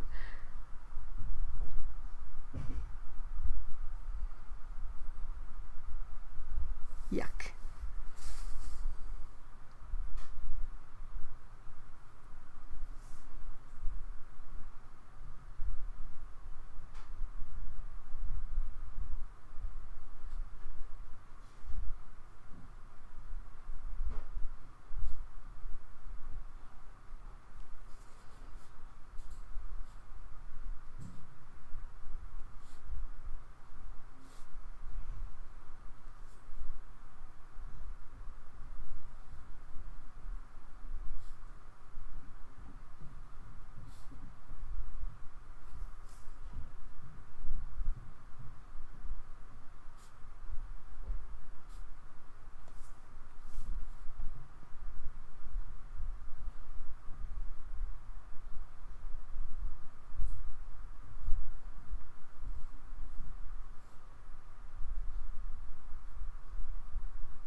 Let's let this dry.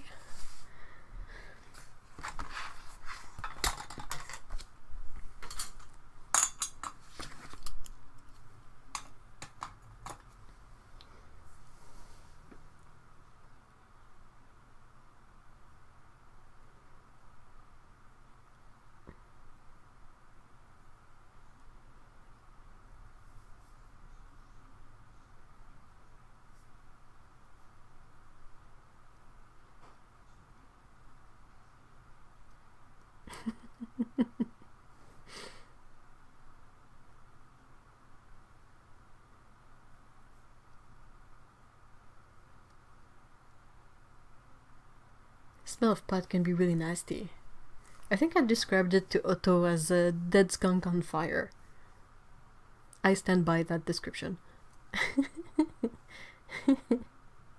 Not feeling great, I'm gonna... Oh no, I'm so sorry, Alex. I hope you feel better soon.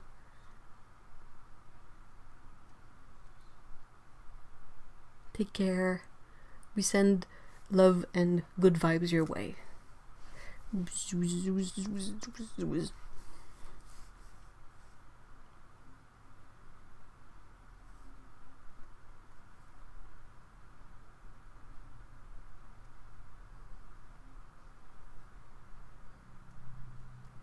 I've never smelt a skunk. You're not missing much, Otto. It's a bit different from pot, but it's really similar.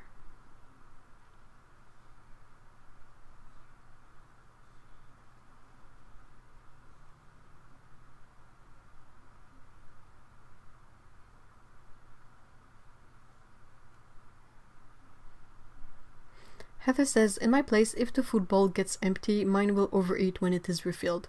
I scatter some so they can nibble and completely fill it later. The main thing is, do what works for your situation. That's a very good point.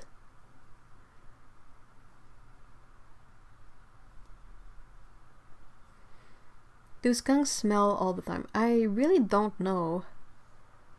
But definitely we can tell when there's a skunk in the neighborhood.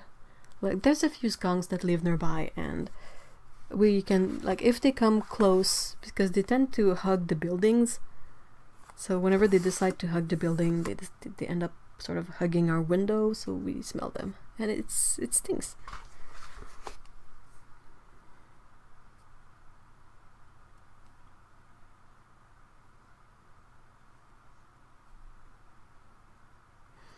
Alright, so it's drying. There was a paint I wanted to use.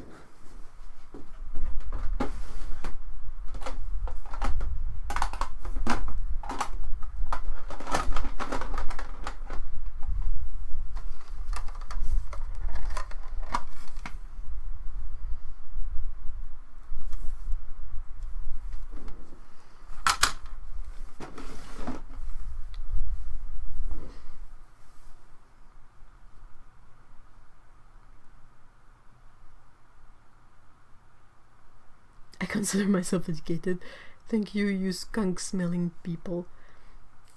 Did I mention the time we were walking towards the park and we saw a guy that was sort of transfixed on the sidewalk, and we're like, oh, why is this guy on his phone sort of losing his ish?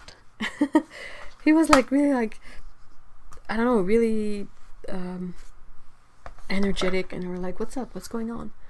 And turns out there was a family of skunk crossing the street right in front of him, and it was the mom skunk, and I think she had something like 5 babies behind her, and the guy was on the phone and was sort of losing his shit, being like, oh my gosh, this one, but not too loud, you don't want to stress out the skunk, but he was really like telling his bud on the phone that he was currently seeing a mom and her 5 skunk kid crossing the street, and it was so weird.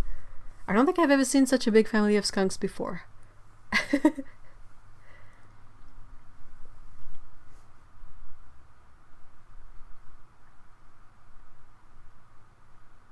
What is this palette? This is a palette that Otto sent me a long time ago, and it was the selection of Holbein's botanical set, but the new one, like the new colors in it. And I've been feeling like using Holbein paints, so I'm gonna be using these because they definitely don't get enough love. Set it up like this.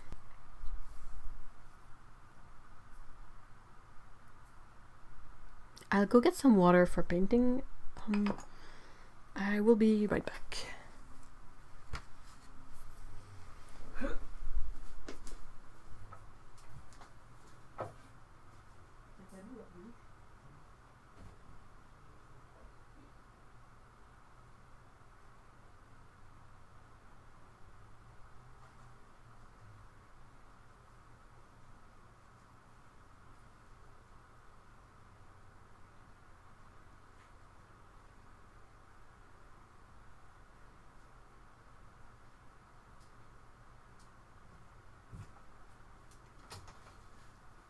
Bonjour, mademoiselle. Mais t'es bien belle. T'es donc bien belle, babou. Allô? Allô, bébé. Oh.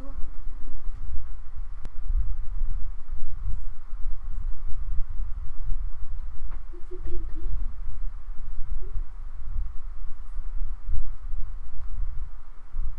Qu'est-ce qui se passe, mon bébé?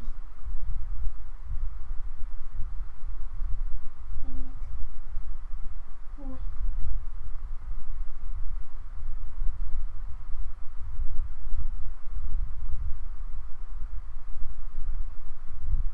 Tu veux que je tue? Oui.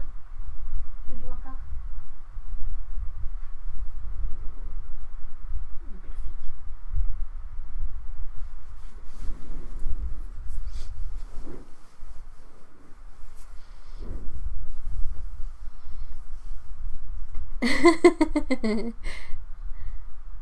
Otto says, I was like, is this my handwriting? It looks like mine, but nah, it can't be. It is. It is your handwriting, which is like absolutely... Otto has such a pretty handwriting. It's legible and it's nice.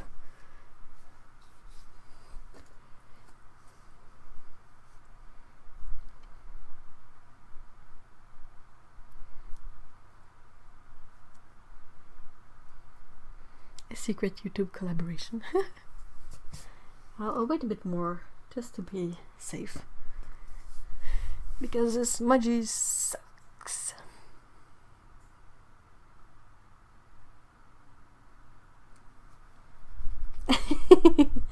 Yeah, Marchat says, well, I should call you Margaret. I feel weird calling you Marchat. But Margaret says, I love the little sneaky paw reaching for a strawberry.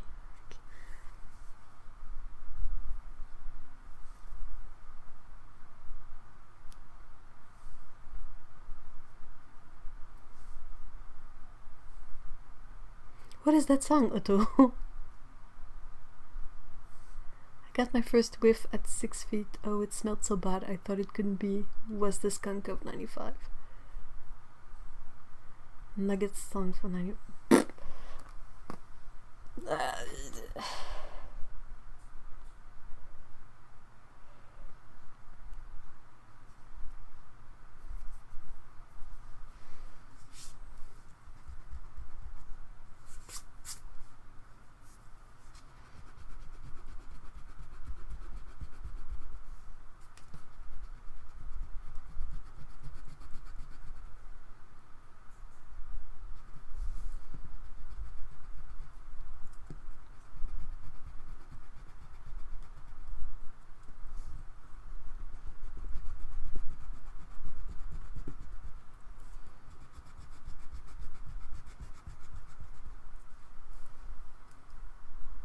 Summer of 69.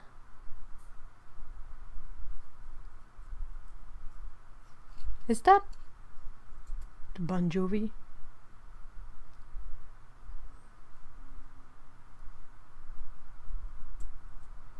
When you said a long time ago, it made me think of an old song. I think it was called American Pie.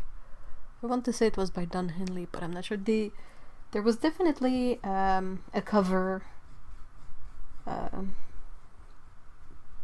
I think when the American Pie movies came out, not so long ago. Probably was from a band like Blink 182 or Kid Rock. Oh my gosh, not Kid Rock. Kid Rock. It was MXPX, but I don't know if that's the original. Bryan Adams. Thank you. That's what my brain was sort of unable to access. I was like, is it Bon Jovi? I don't think so, but it's close to it. I think Bryan Adams is quite close. Summer of 69.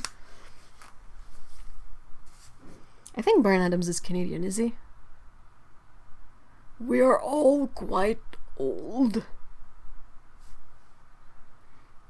I think the only reason why I don't really know about it is that it wasn't really my jam. But I remember hearing it on the radio a lot. Back when the radio was sort of the only place you could get new songs. Before the CD was purchasable. Do you guys remember that time, a long time ago, when, you know, a new CD would come out and you were like, oh my gosh, I really like the single that's out, but I don't know if I'm gonna like the other songs on that album. So you go to the store where they sell all the albums, and you go to the listening station and you sort of listen to the album a few times to decide whether you want to buy it or not. I did a lot of that.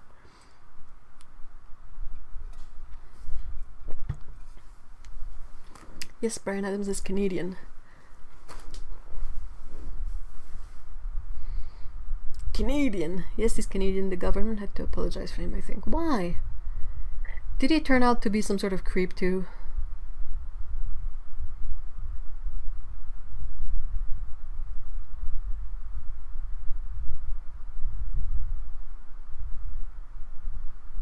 I recorded music from MTV with my VCR. Well, I did that with the radio though. I think we've talked about that before, but you would always have a bit of a jingle or a bit of the radio guy talking, and you're like, shut up, the song is starting, shut up, I press record, stop talking. Gotta run, nap time has caught up with me. Oh, thank you so much for being here, Jill. Have a great nap. I hope you're gonna dream of strawberry and cake. That was Nickelback and Celine Dion. No, it's Nickelback and Justin Bieber. Celine Dion is okay. Like, I don't like it. She's a specific thing. But the fact that she did the theme song for Deadpool 2 really, really impressed me. Means that she doesn't take herself that seriously, you know.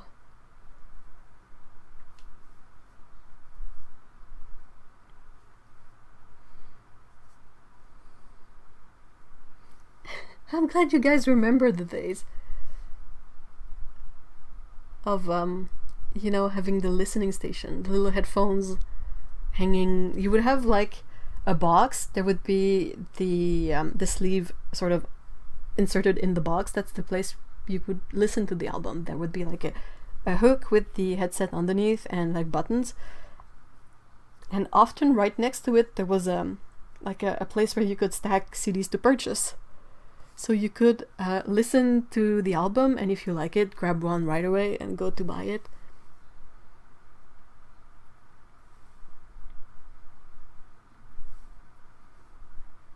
The crummy headphones.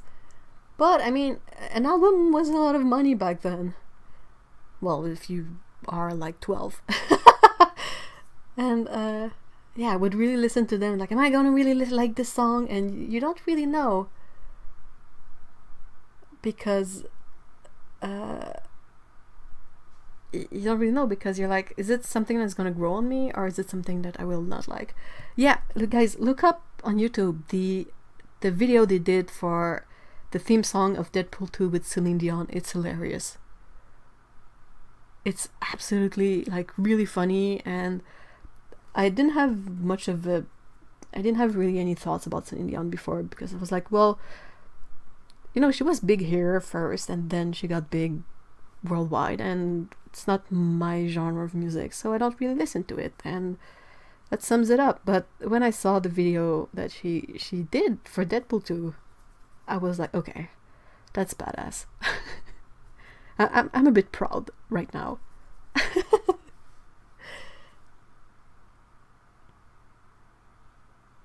Celine Dion with Ashes.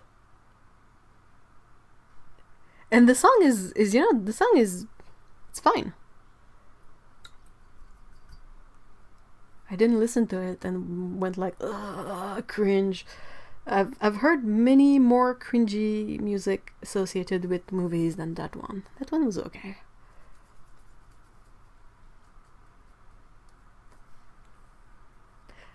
What is sad is that I could probably type out the lyrics from American Pie from memory, the short one at the very least.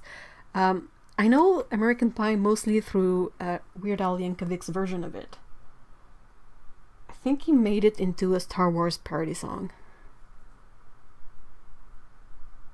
And I think I know the lyrics to the parody more.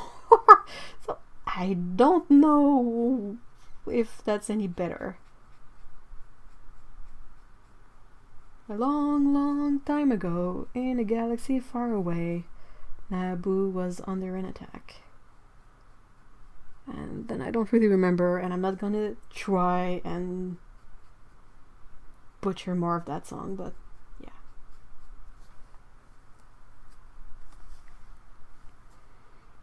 My favorite cassette broke on a long school trip. My world was shattered. Oh no.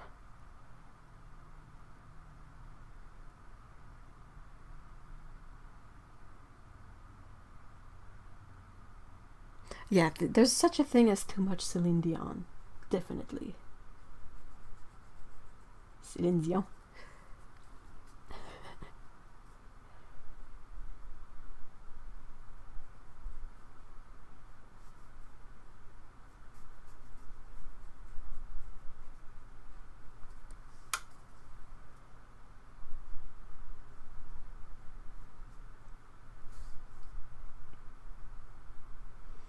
I was recently, I don't know why, but it came to mind that there was an album in the early, well, the album came out in 99, so I guess it's that, but it was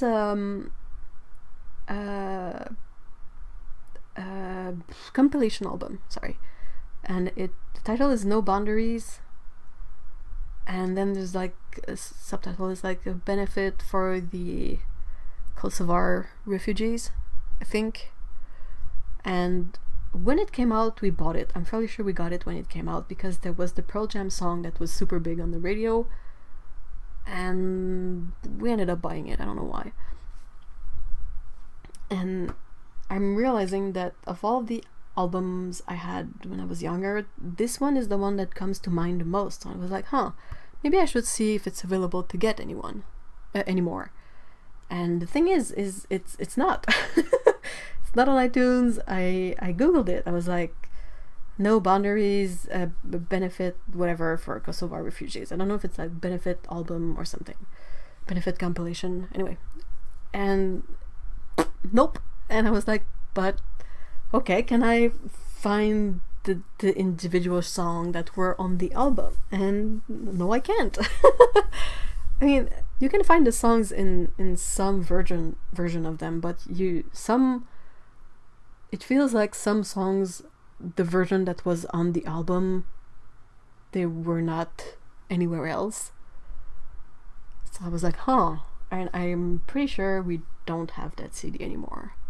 So I'm gonna have to maybe look on Discog if it's if it's on there.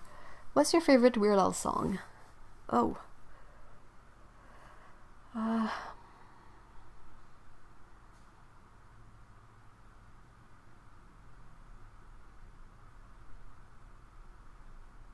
Eat It is a classic, and the video for it is just amazing.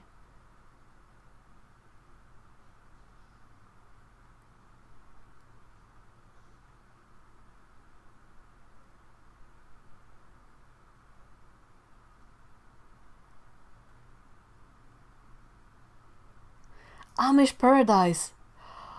Yes. Amish Paradise, the video is amazing. I really like the one for Fat because it's dumb.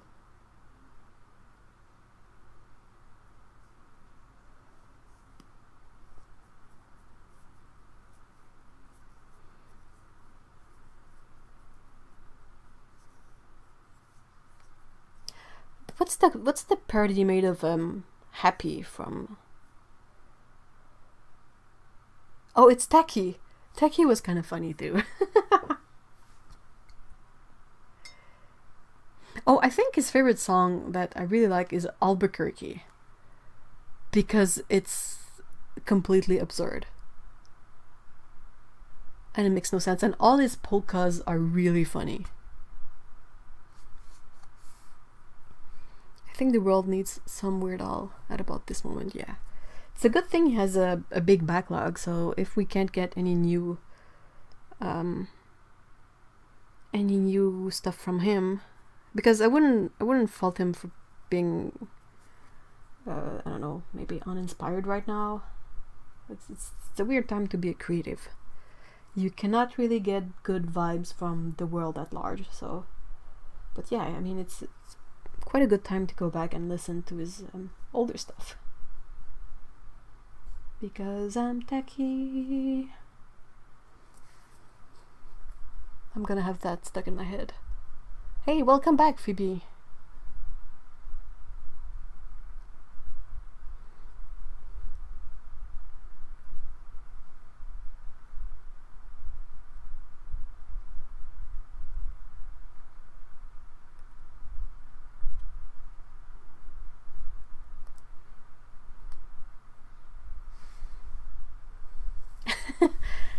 I think I would write something along the lines of that's not very nice next to it, Paolo.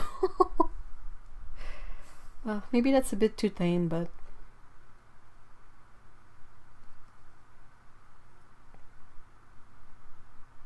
or maybe something along the lines of how is that relevant to anything?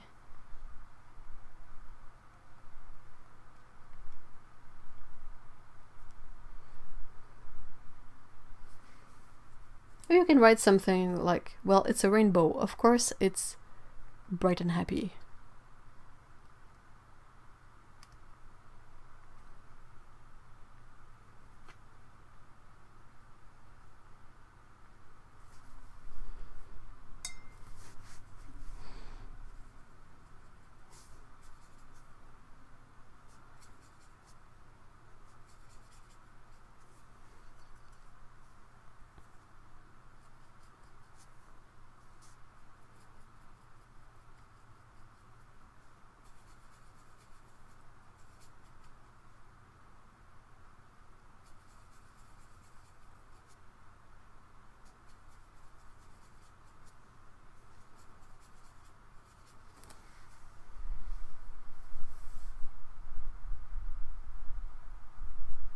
It was just totally unnecessary, and that is the weird thing.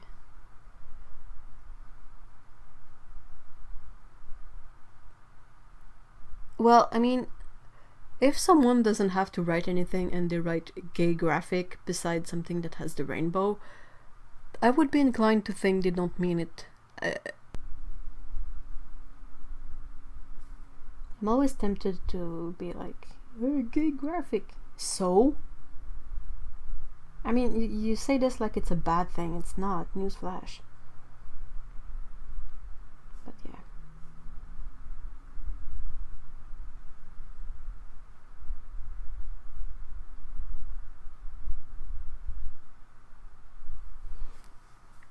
I hate people. Not you guys. You guys are great. But the world at large is a good old mess. Those are Holbein colors.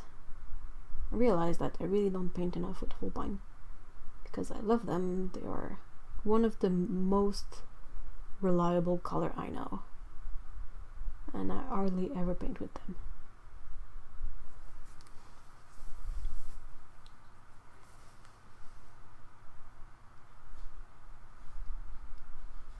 Yeah, I don't think I would mark her down either, because that's not really relevant to possibly what the test was about, but still it's definitely something to be addressed.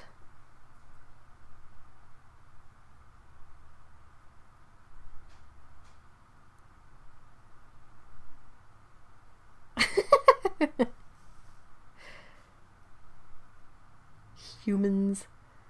I kind of like humans. Yeah, they didn't. That's the thing, but you cannot necessarily base your understanding of a thing on necessarily only one interpretation of the thing, especially if it's something that is out there. Like, yeah, sure, rainbows were a thing before it became a symbol for gay pride and all of that, but you cannot necessarily, today, you cannot dissociate the two necessarily.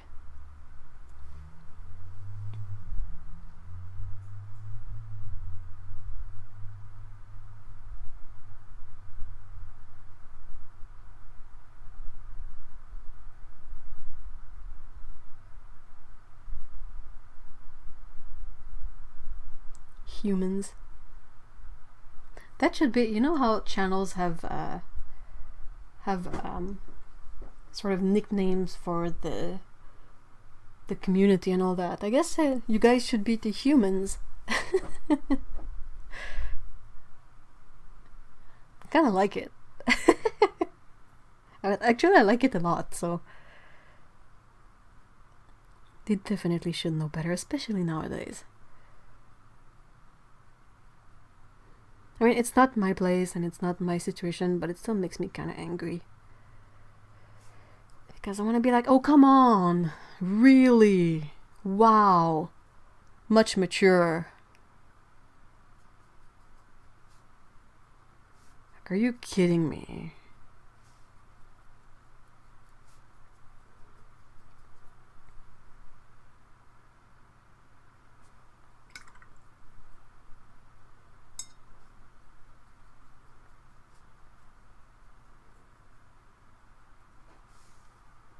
Humans are people owned by cats.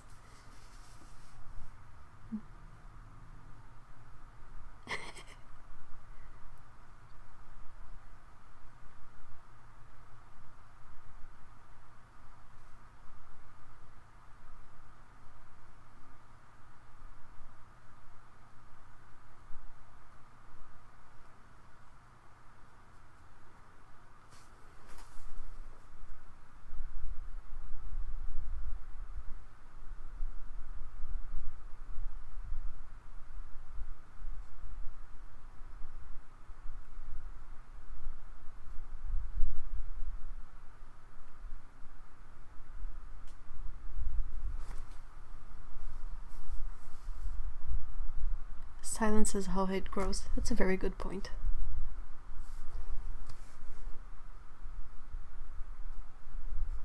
Hopefully, like, that's something that the person will grow out of, because I think we kind of all have a less definite stage around that time, like 20s, end of the teens and the 20s, but it's still not a very nice thing to think or say. Like, perhaps whatever interaction you have with the kid at this point is what might put them on a better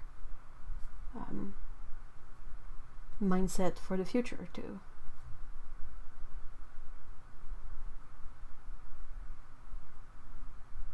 I would be a terrible teacher for kids, I think, because I just don't have the patience for them. And I have, like, no authority whatsoever. So, yeah, that would just be fun for no one.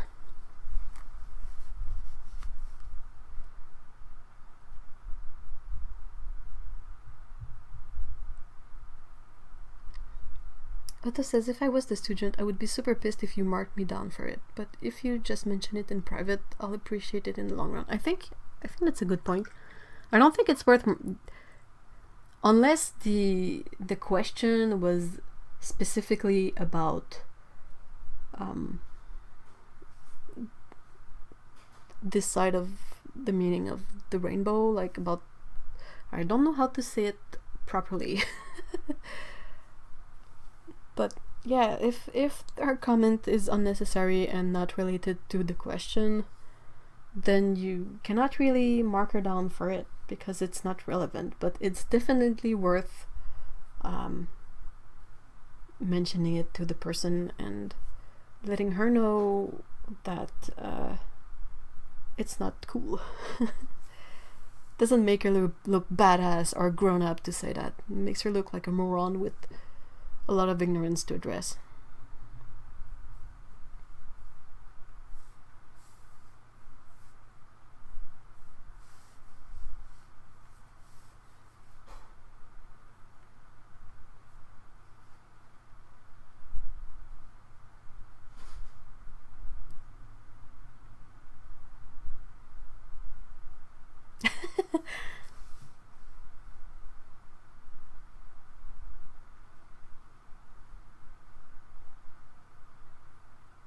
Yeah, a private conversation I think is the best because they can sort of act out all offended and embarrassed and defensive,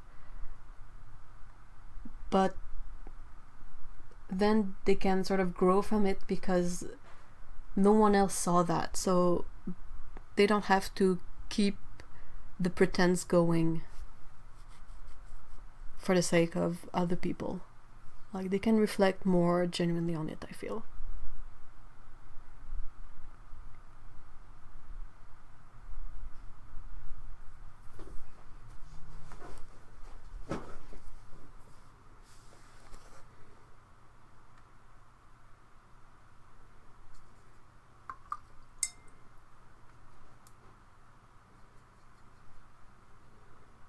These paints are such a joy to work with. They're so smooth, so beautiful.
I'm glad you like it, Lise.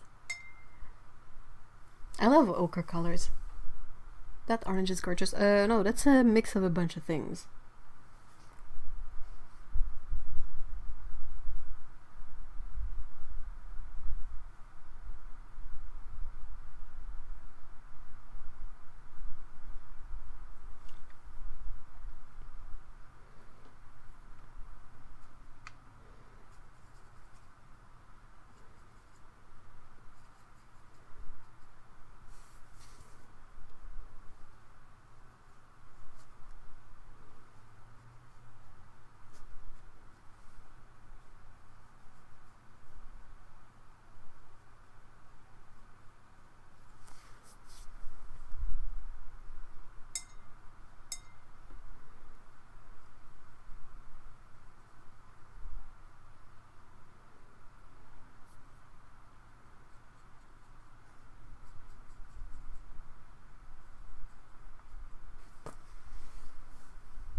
What color should this cat be, guys? I'm not quite.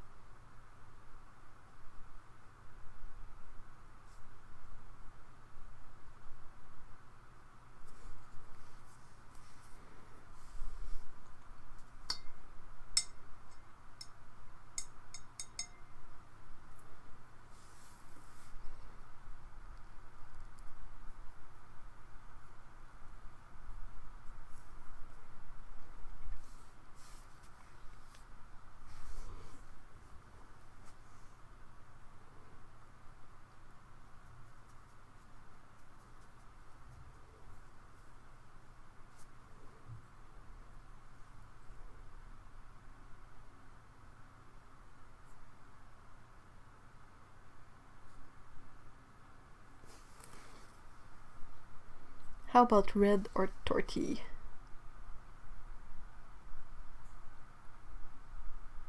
This one is gonna be an orange tabby. So, mackerel tabby. Okay, tabby seems to be... Damn, tabby, I'm still struggling with the tabby marking. Even if I have one. T'as-tu ton mot à dire, Scott? Scott is suggesting a torty. Mom, there's only one acceptable thing to do. You can only paint as a torty. That's it. Nothing else. Nothing else is worthy. And yes, I always do voices for my cats. Fight me. I saw on Twitter today of a brown tabby with one ginger tabby arm. I didn't see it. Well, that's gotta be a female cat for sure. Is it?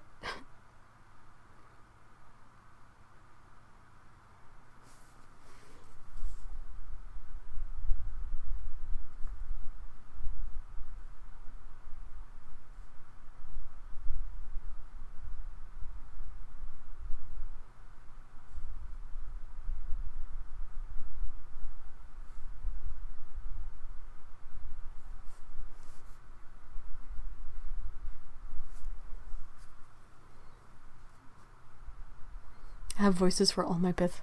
God, I'm not... Well, I think a lot of us do, but... I also know of people who don't have, like, silly voices for their pets, and... it kind of makes me self-conscious. I was like, wait. Hold on.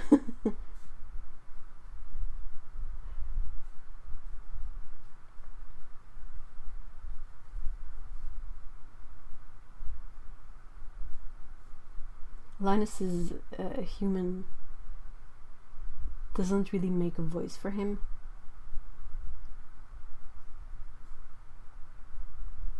So yeah, can't find now. If I find it, oh yeah, awesome! Thank you, though.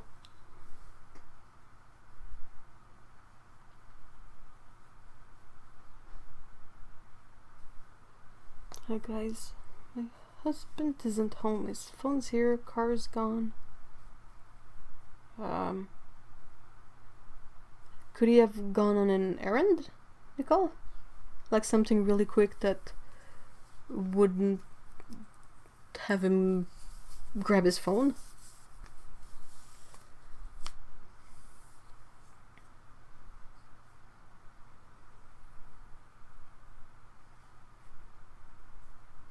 Hey, welcome back, Mikey!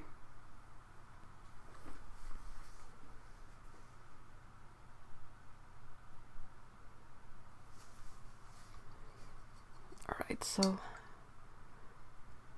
mackerel tabby.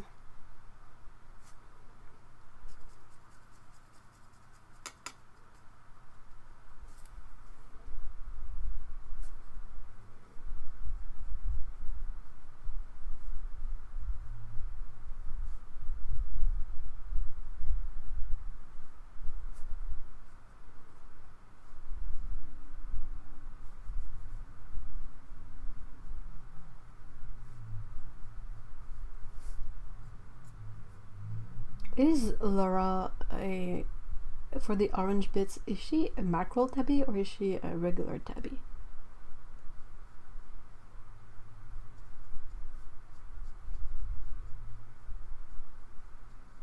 Not that this is gonna be Laura, sadly, it's just a base layer for a regular tabby.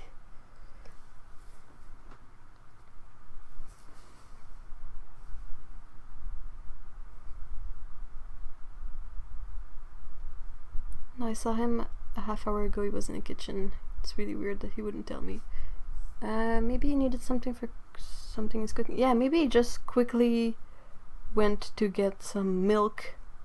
You know, something super quick for whatever he's cooking. And was in a rush because the rest of the cooking is depending on that, maybe? I don't know. She's almost spotted, actually. Oh! A teeny tiny spotted tabby.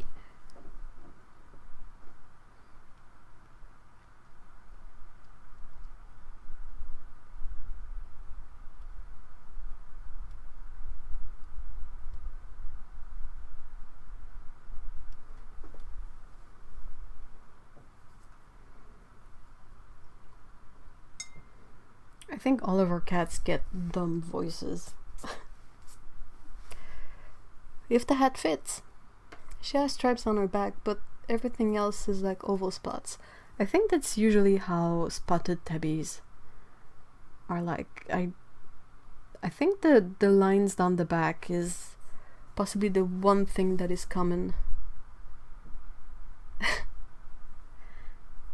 No, it's not Laura. I'm so sorry. I'll have to paint her too, but I don't have any references handy. So I don't remember where her white spots are.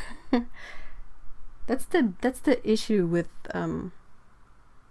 cats like Pico and Laura, is that it's mental gymnastics to try and remember where the spots are.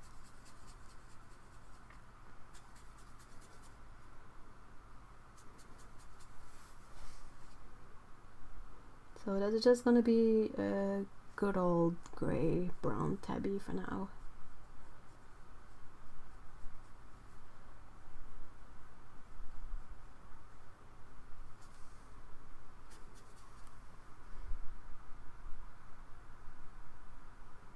He at least turned off the oven. I don't know if he comes home. Yeah, let us know. that's kind of a bit surreal.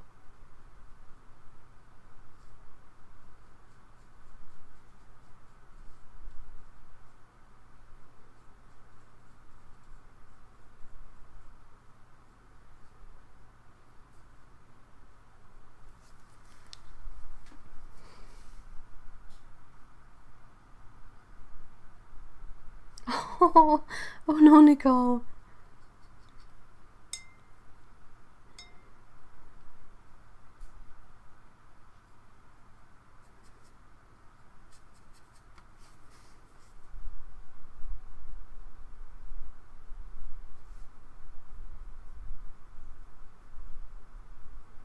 I need to make like cheat sheets of Pickle's markings and like Laura's as well.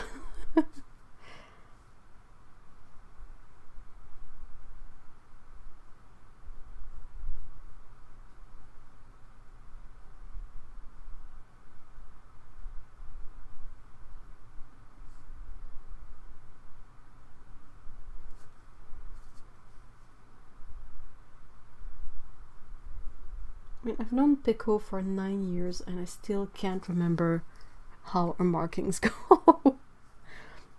Except for the one on her face and the arrow down her back. The rest I'm like, I have to go check her up. Like, what do you look like? I don't remember.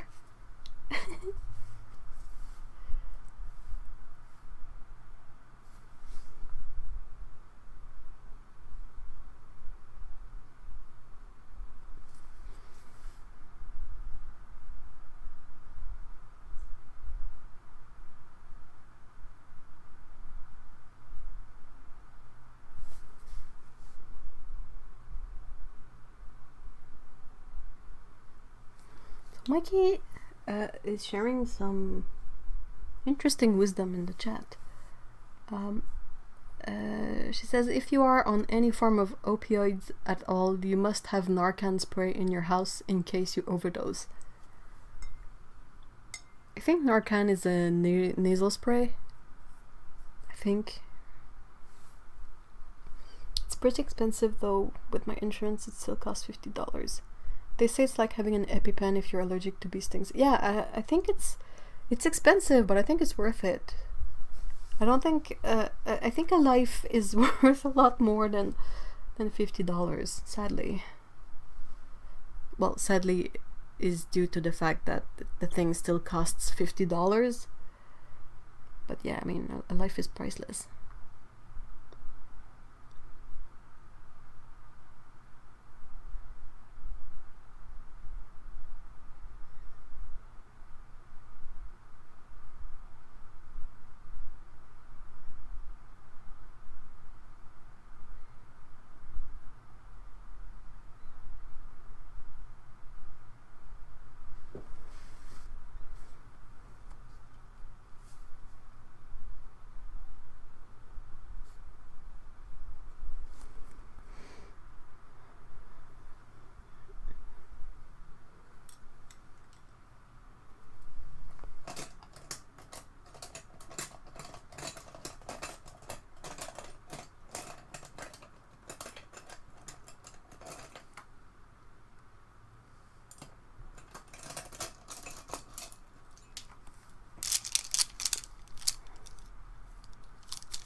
Hey, thank you so much for being here, Patricia. I hope you have a great weekend.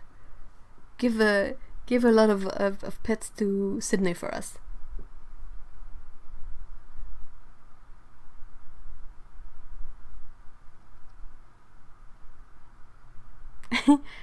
Bye, Patricia and Sid. Bye, guys.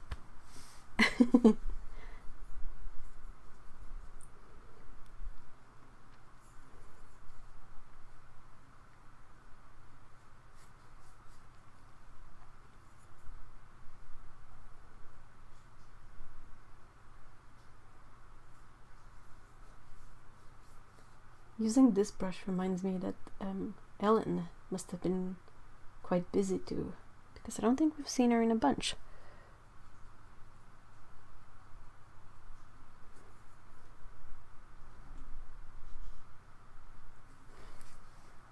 Ah oui, Scott. D'accord.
Is it good? Is it working? Ouais. Toi aussi? Cacaboudin.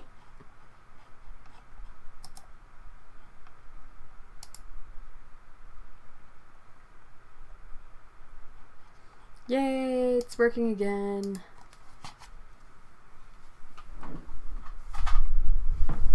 Apparently, our internet farted. Should be okay now.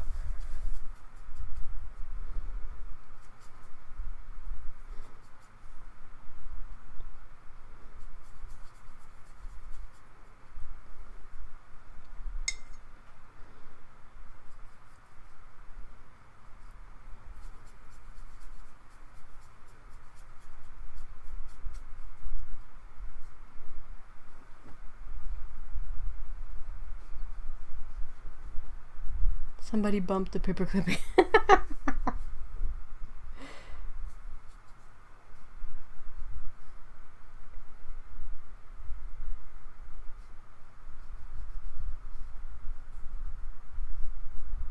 Scoot, arrête de te gratter. Bébé chat.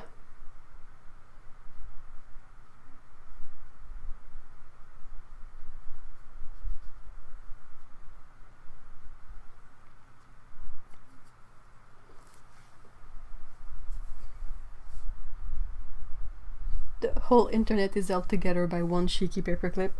they repurposed Clippy. Clippy's having a burnout.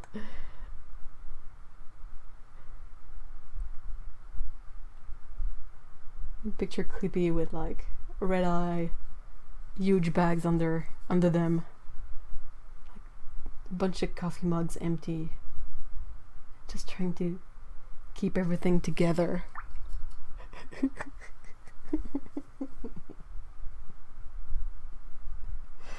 Ah, Clippy. We don't miss you. Clippy. You were terrible.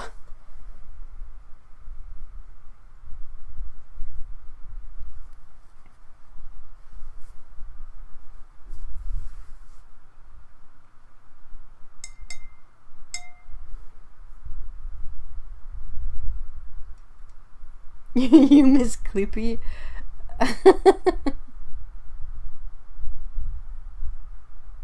Oh, that's right. The middle cat is like sort of in between the other two. It's worse than that. It's not Clippy, it's his grandpa. What could be Clippy's grandpa?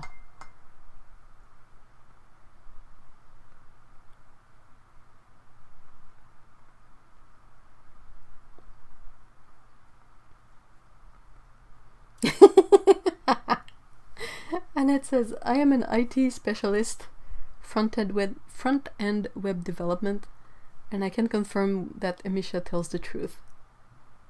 The paperclip. The paperclip!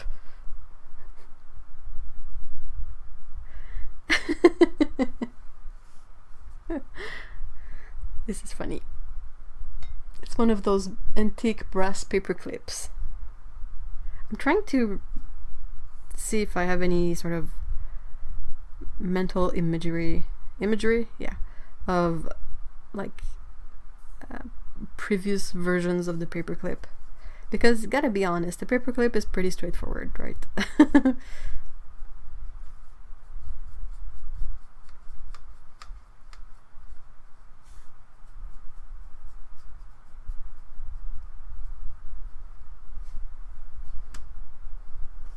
Oh, why do you guys miss Clippy? Enlighten me, because I don't see it.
Concentration.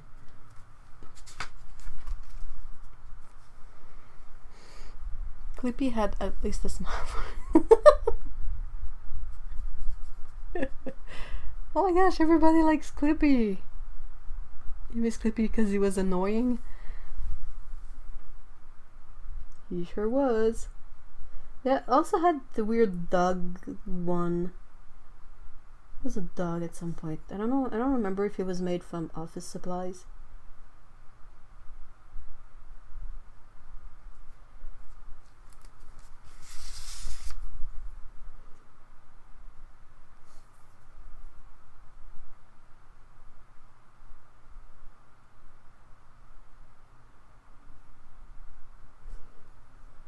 I think Clippy's gonna come back as the what's the word I'm looking for?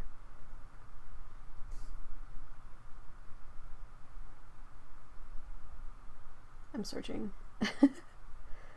Well,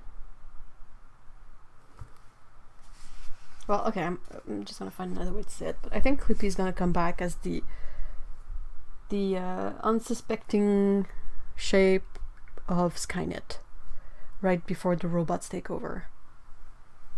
Hey, welcome back, Otto.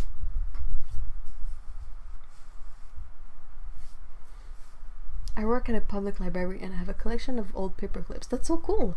Did you get them from books, like people left them in books, or how did you come upon the collection?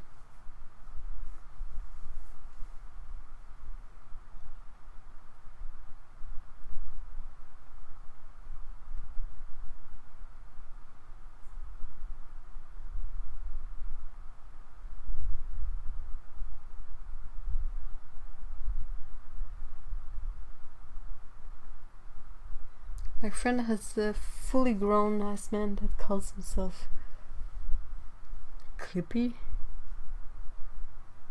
She's known him for 20 years and still don't know his real name.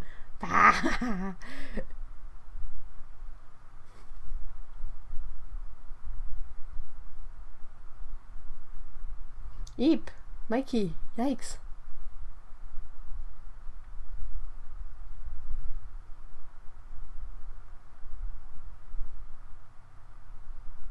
Do you guys remember the older large ribbed paper clips? I think I do.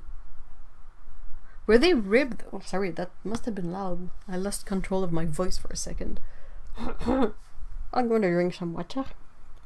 I'm sorry, headphone users. Oh, bye, Tsukaboo. Have a great weekend.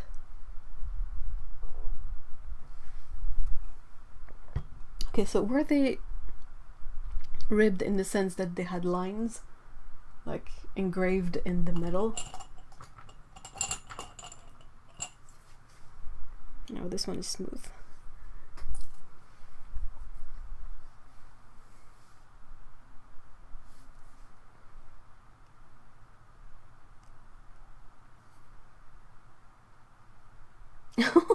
Oh no, Mikey.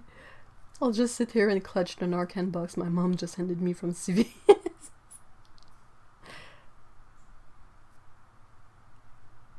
I wonder, I probably have, hold on, I need to let this dry, so I'm gonna see if I have one of those paper clips. Hello, Scooty.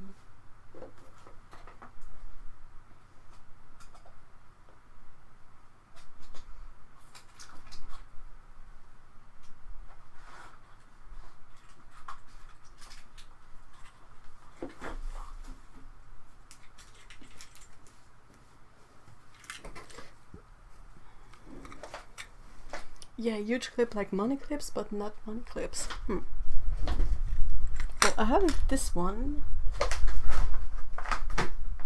It's probably been around as long as I have. I have these weird bookmarks. I have these two. These are old too. I don't know if you can see, but they have like the ribbing on them, but one has a flower and one has a bicycle on top. Possibly as old as me too. And the rest is a bunch of weird things. These push pins are really quite old. Quite old, just like me. Yeah, I have a bunch of paper clips that came with origami paper. But yeah, I don't have any other ribbed ones in there except for these two.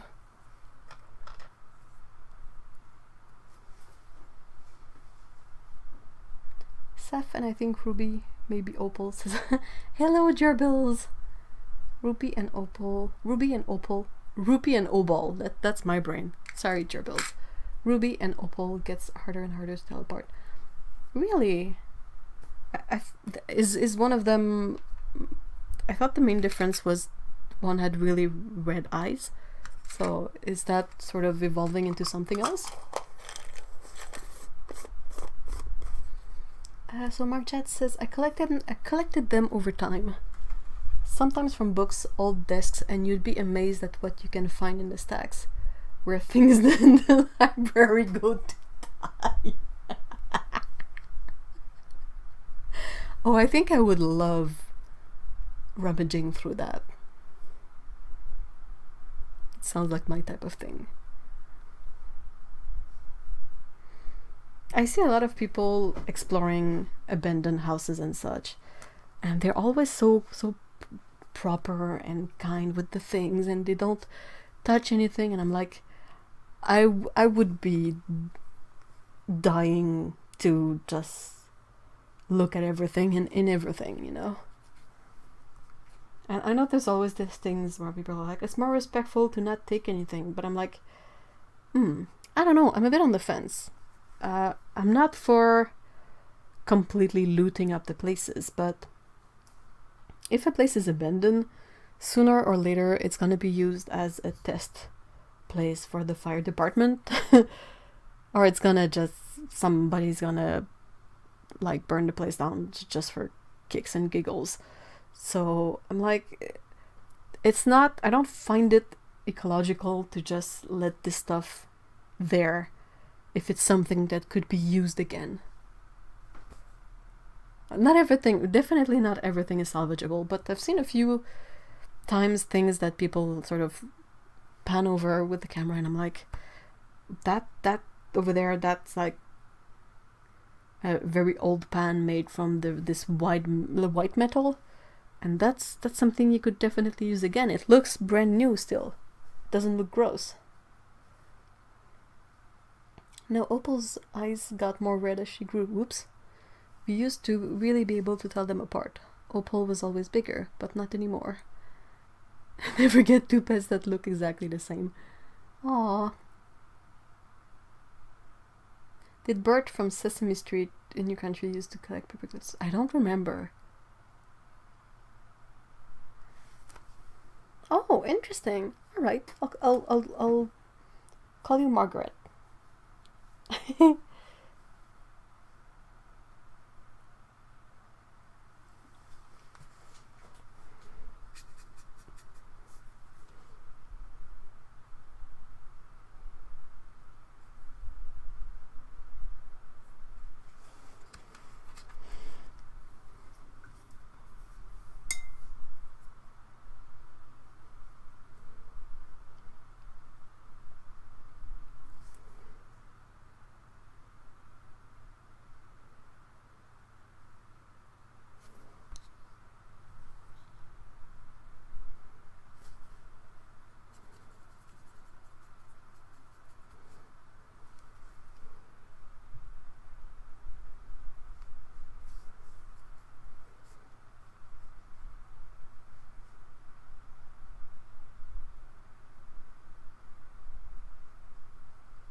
You're so good with remembering usernames and people's...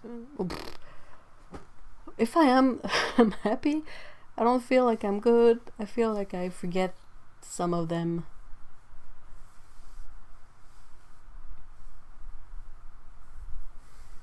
But I try. Still no husband. Oh no! Sitting on the porch like a weirdo now, staring at the driveway.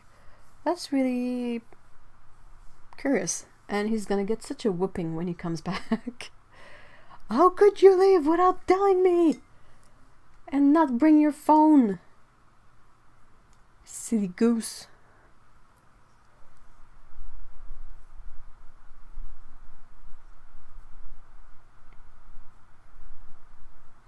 We learned that they adore wheat ears. They went nuts for it. Unfortunately, pet safe ones are hard to find. Just the ears.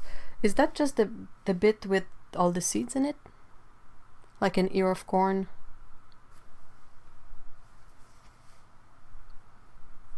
I'm always a bit split because you have things like ear of corn and you have things like oh, good grief, what's the word? Pork rinds.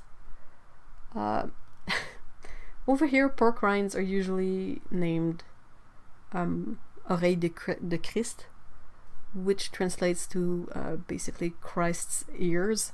I don't know why, don't ask me. So my brain is always a bit fuzzy around what it must be.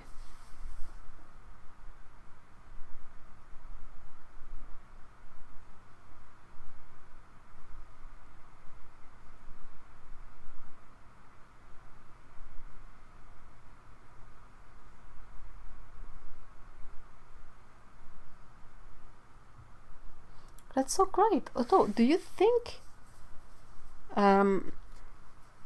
is there any kind of way you could reach out to a local farmer maybe? See if they could get you some that are super nice for the gerbils. I don't know if that's some, or maybe at the farmer's market if you have one. Like you can definitely talk to possibly a farmer there and ask them if that's something they could bring along. And that you would buy it off of them if they did.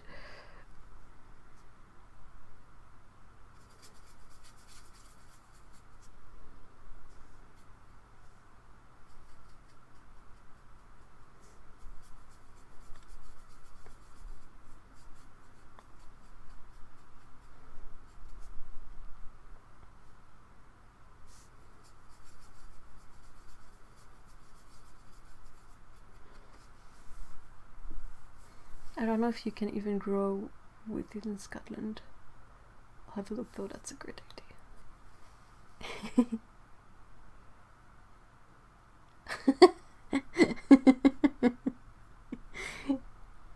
Lee says, your gerbils and my bunnies should talk. My bunners like everything but the ear. they would split the spoils quite nicely.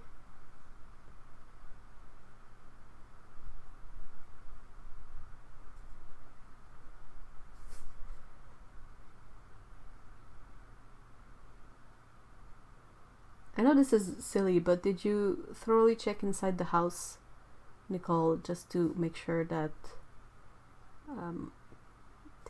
he's not possibly fallen somewhere or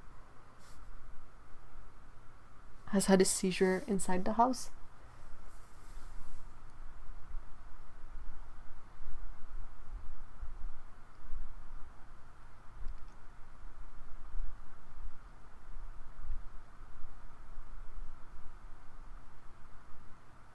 Pennies we could save. I don't know if in this case it would be more about saving pennies or more about like making sure that stuff doesn't go to waste. Both ways are awesome about it, but yeah. The car is not there, okay. I didn't pick up on that detail. Or I mean maybe the car could be elsewhere too. I don't know. I don't know, but I hope he comes home quickly. I mean, I guess that's possible. I didn't hear the door shut.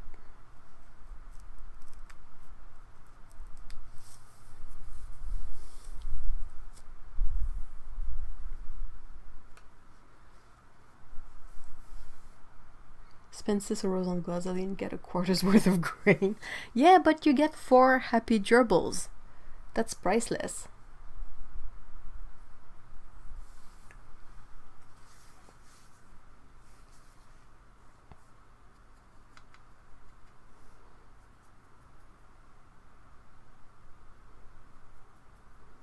And I guess one of the positive thing with that is that you can buy a bunch at once. Did I tell you guys gerbils say hello by kissing you on the nose? Aww.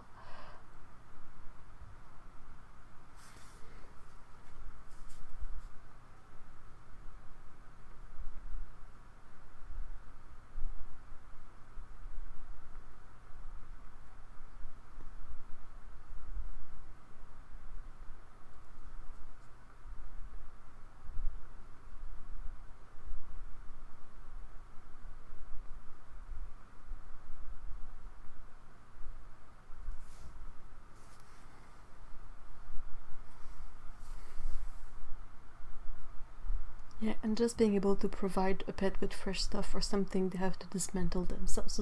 That's enrichment, basically. It's it reminds me of you know, all those big cat rescue places. You have the one in Texas that's called Care, and you have Big Cat Rescue. Like, they often will take the time to craft enrichment for the big cats. And the whole point is to put it in their cage and they will destroy it.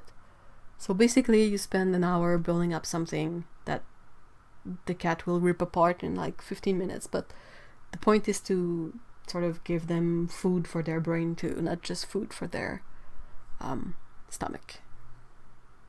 I really didn't realize what enrichment was before I started watching those videos and realized like how it translates to house cats.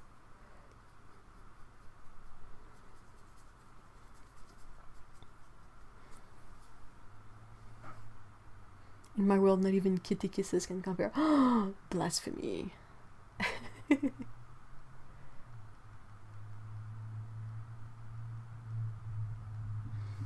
Otto says gerbils apparently get bored of their food easily, so we have so many bags of different foods and treats. Aww.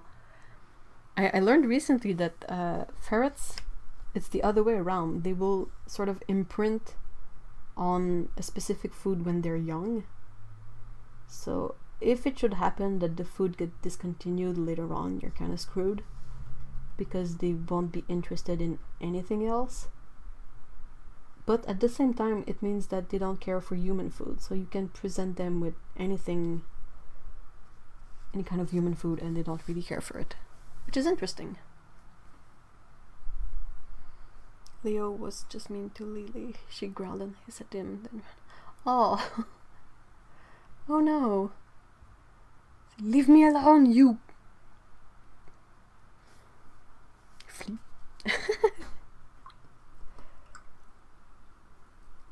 With cats, there's not something like imprinting, and they don't really get bored of their food. But if you switch food too abruptly with cats, it will really upset their stomach. So you gotta be careful about that. When we got the cats as kittens, the shelter we got them from, since they are you know, a non-profit shelter, they would basically work a lot with donation, and sometimes it was food donation. And basically what they would do is they would combine all the foods together.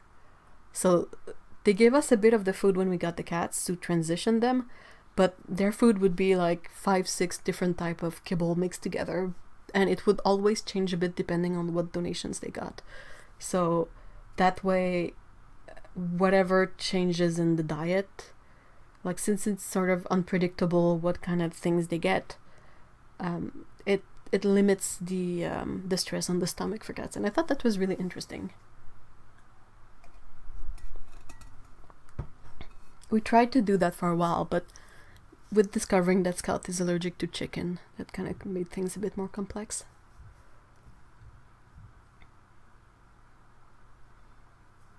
Oh my gosh, Annette, whoa. Annette says, in the shelter where our cats used to live, they were held in a small cage all day. It broke my heart. And they're big kitties. He's like 6 kilograms and she's about 5+. Well, I'm glad you got them out of there. I'm really, really glad you got these two out of there. It's not an easy job being a shelter, but tiny cages are not great. Especially non-profits, like, you are so stressed with the number of cats you have to take care of, and there's always new cats coming in, and not necessarily cats coming out at the same rate. And non-profit means that you are limited in what you can rent in terms of space or how you can expand and the cost of things, so I wouldn't blame them. But yeah, it's not ideal. They probably know it anyway.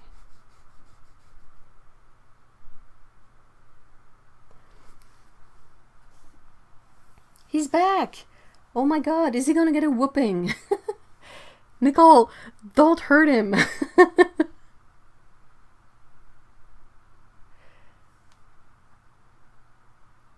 I can look for a picture and post it on Discord. Yeah, sure.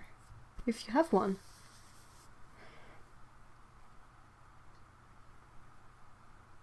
What a relief that he's back, honestly.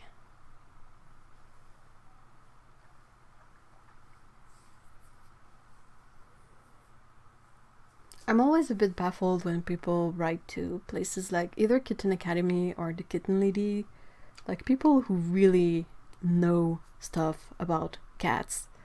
Like, Kitten Academy has been taking care of moms and kittens for a really long time, and the Kitten Lady, same, like she's been caring for neonatal and really young kittens and problematic kittens for a long while, and they still receive letters and emails. Well, letters, probably not. Letters is old school. They probably get emails a lot about people going like, oh, you shouldn't be doing this or you shouldn't be doing that, blah blah blah, and I'm like, are you for real? Are you for real? Like, are you seriously trying to tell Mr. A at Kitten Academy how to do his thing that he's been doing for years? That's why I adopted Eden. She was living for months in a cage at the low-income vet. Well, I'm really happy for the fact that, first of all, there's a low-income vet, because that's really a big hurdle to getting proper cat care and spay and neutering, sadly. And I'm also really relieved that they were... it was important for them to keep her there rather than outside, even if it was a small space. But I'm also very, very glad that you gave her a good home.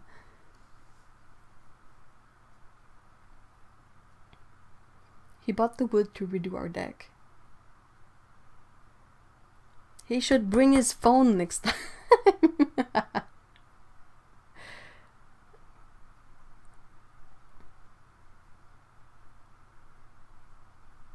Justin, bring your phone next time. There. Oh my gosh. Though I tend to forget my phone quite often. Still not used to carrying a phone with me all the time. Kinda old that way.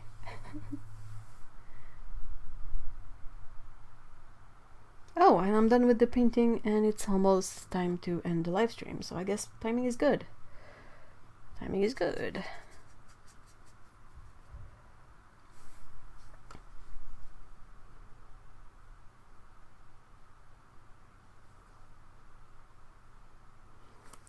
Lana says, hold on.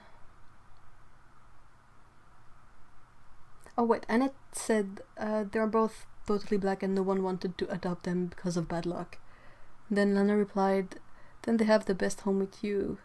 Dante is black too and no one wanted a black dog because he looks dangerous. I've seen Dante. He doesn't look dangerous one bit. Hey, have a nice weekend, Susan. Thank you so much for being here. Yeah, I can probably do the announcement as I finish painting a bit of detail on that. But yeah, thank you so much everyone for being here. Big special thanks to Lise, Otto, and Heather for being there and being the watchful moderators. And also a great big thank you to everyone who came along and decided to hang out today. It's always a blast. If you like the kind of discussion we have going on here, feel free to join on the Discord server we have set up, which is really fun, really nice. It's like a chatting platform. It's really easy to set up and you can join for free and basically continue the discussions over there. We have sort of channels for everything. And it's a blast, and yeah.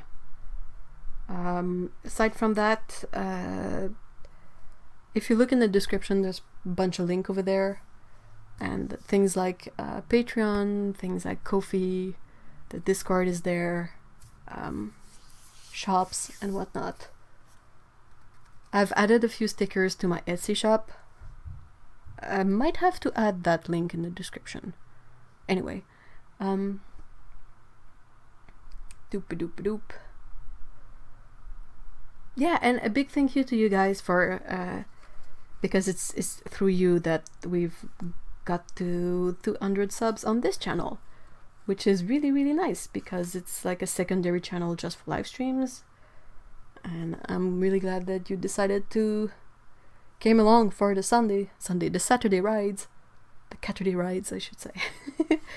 And that's it. I really hope you have a great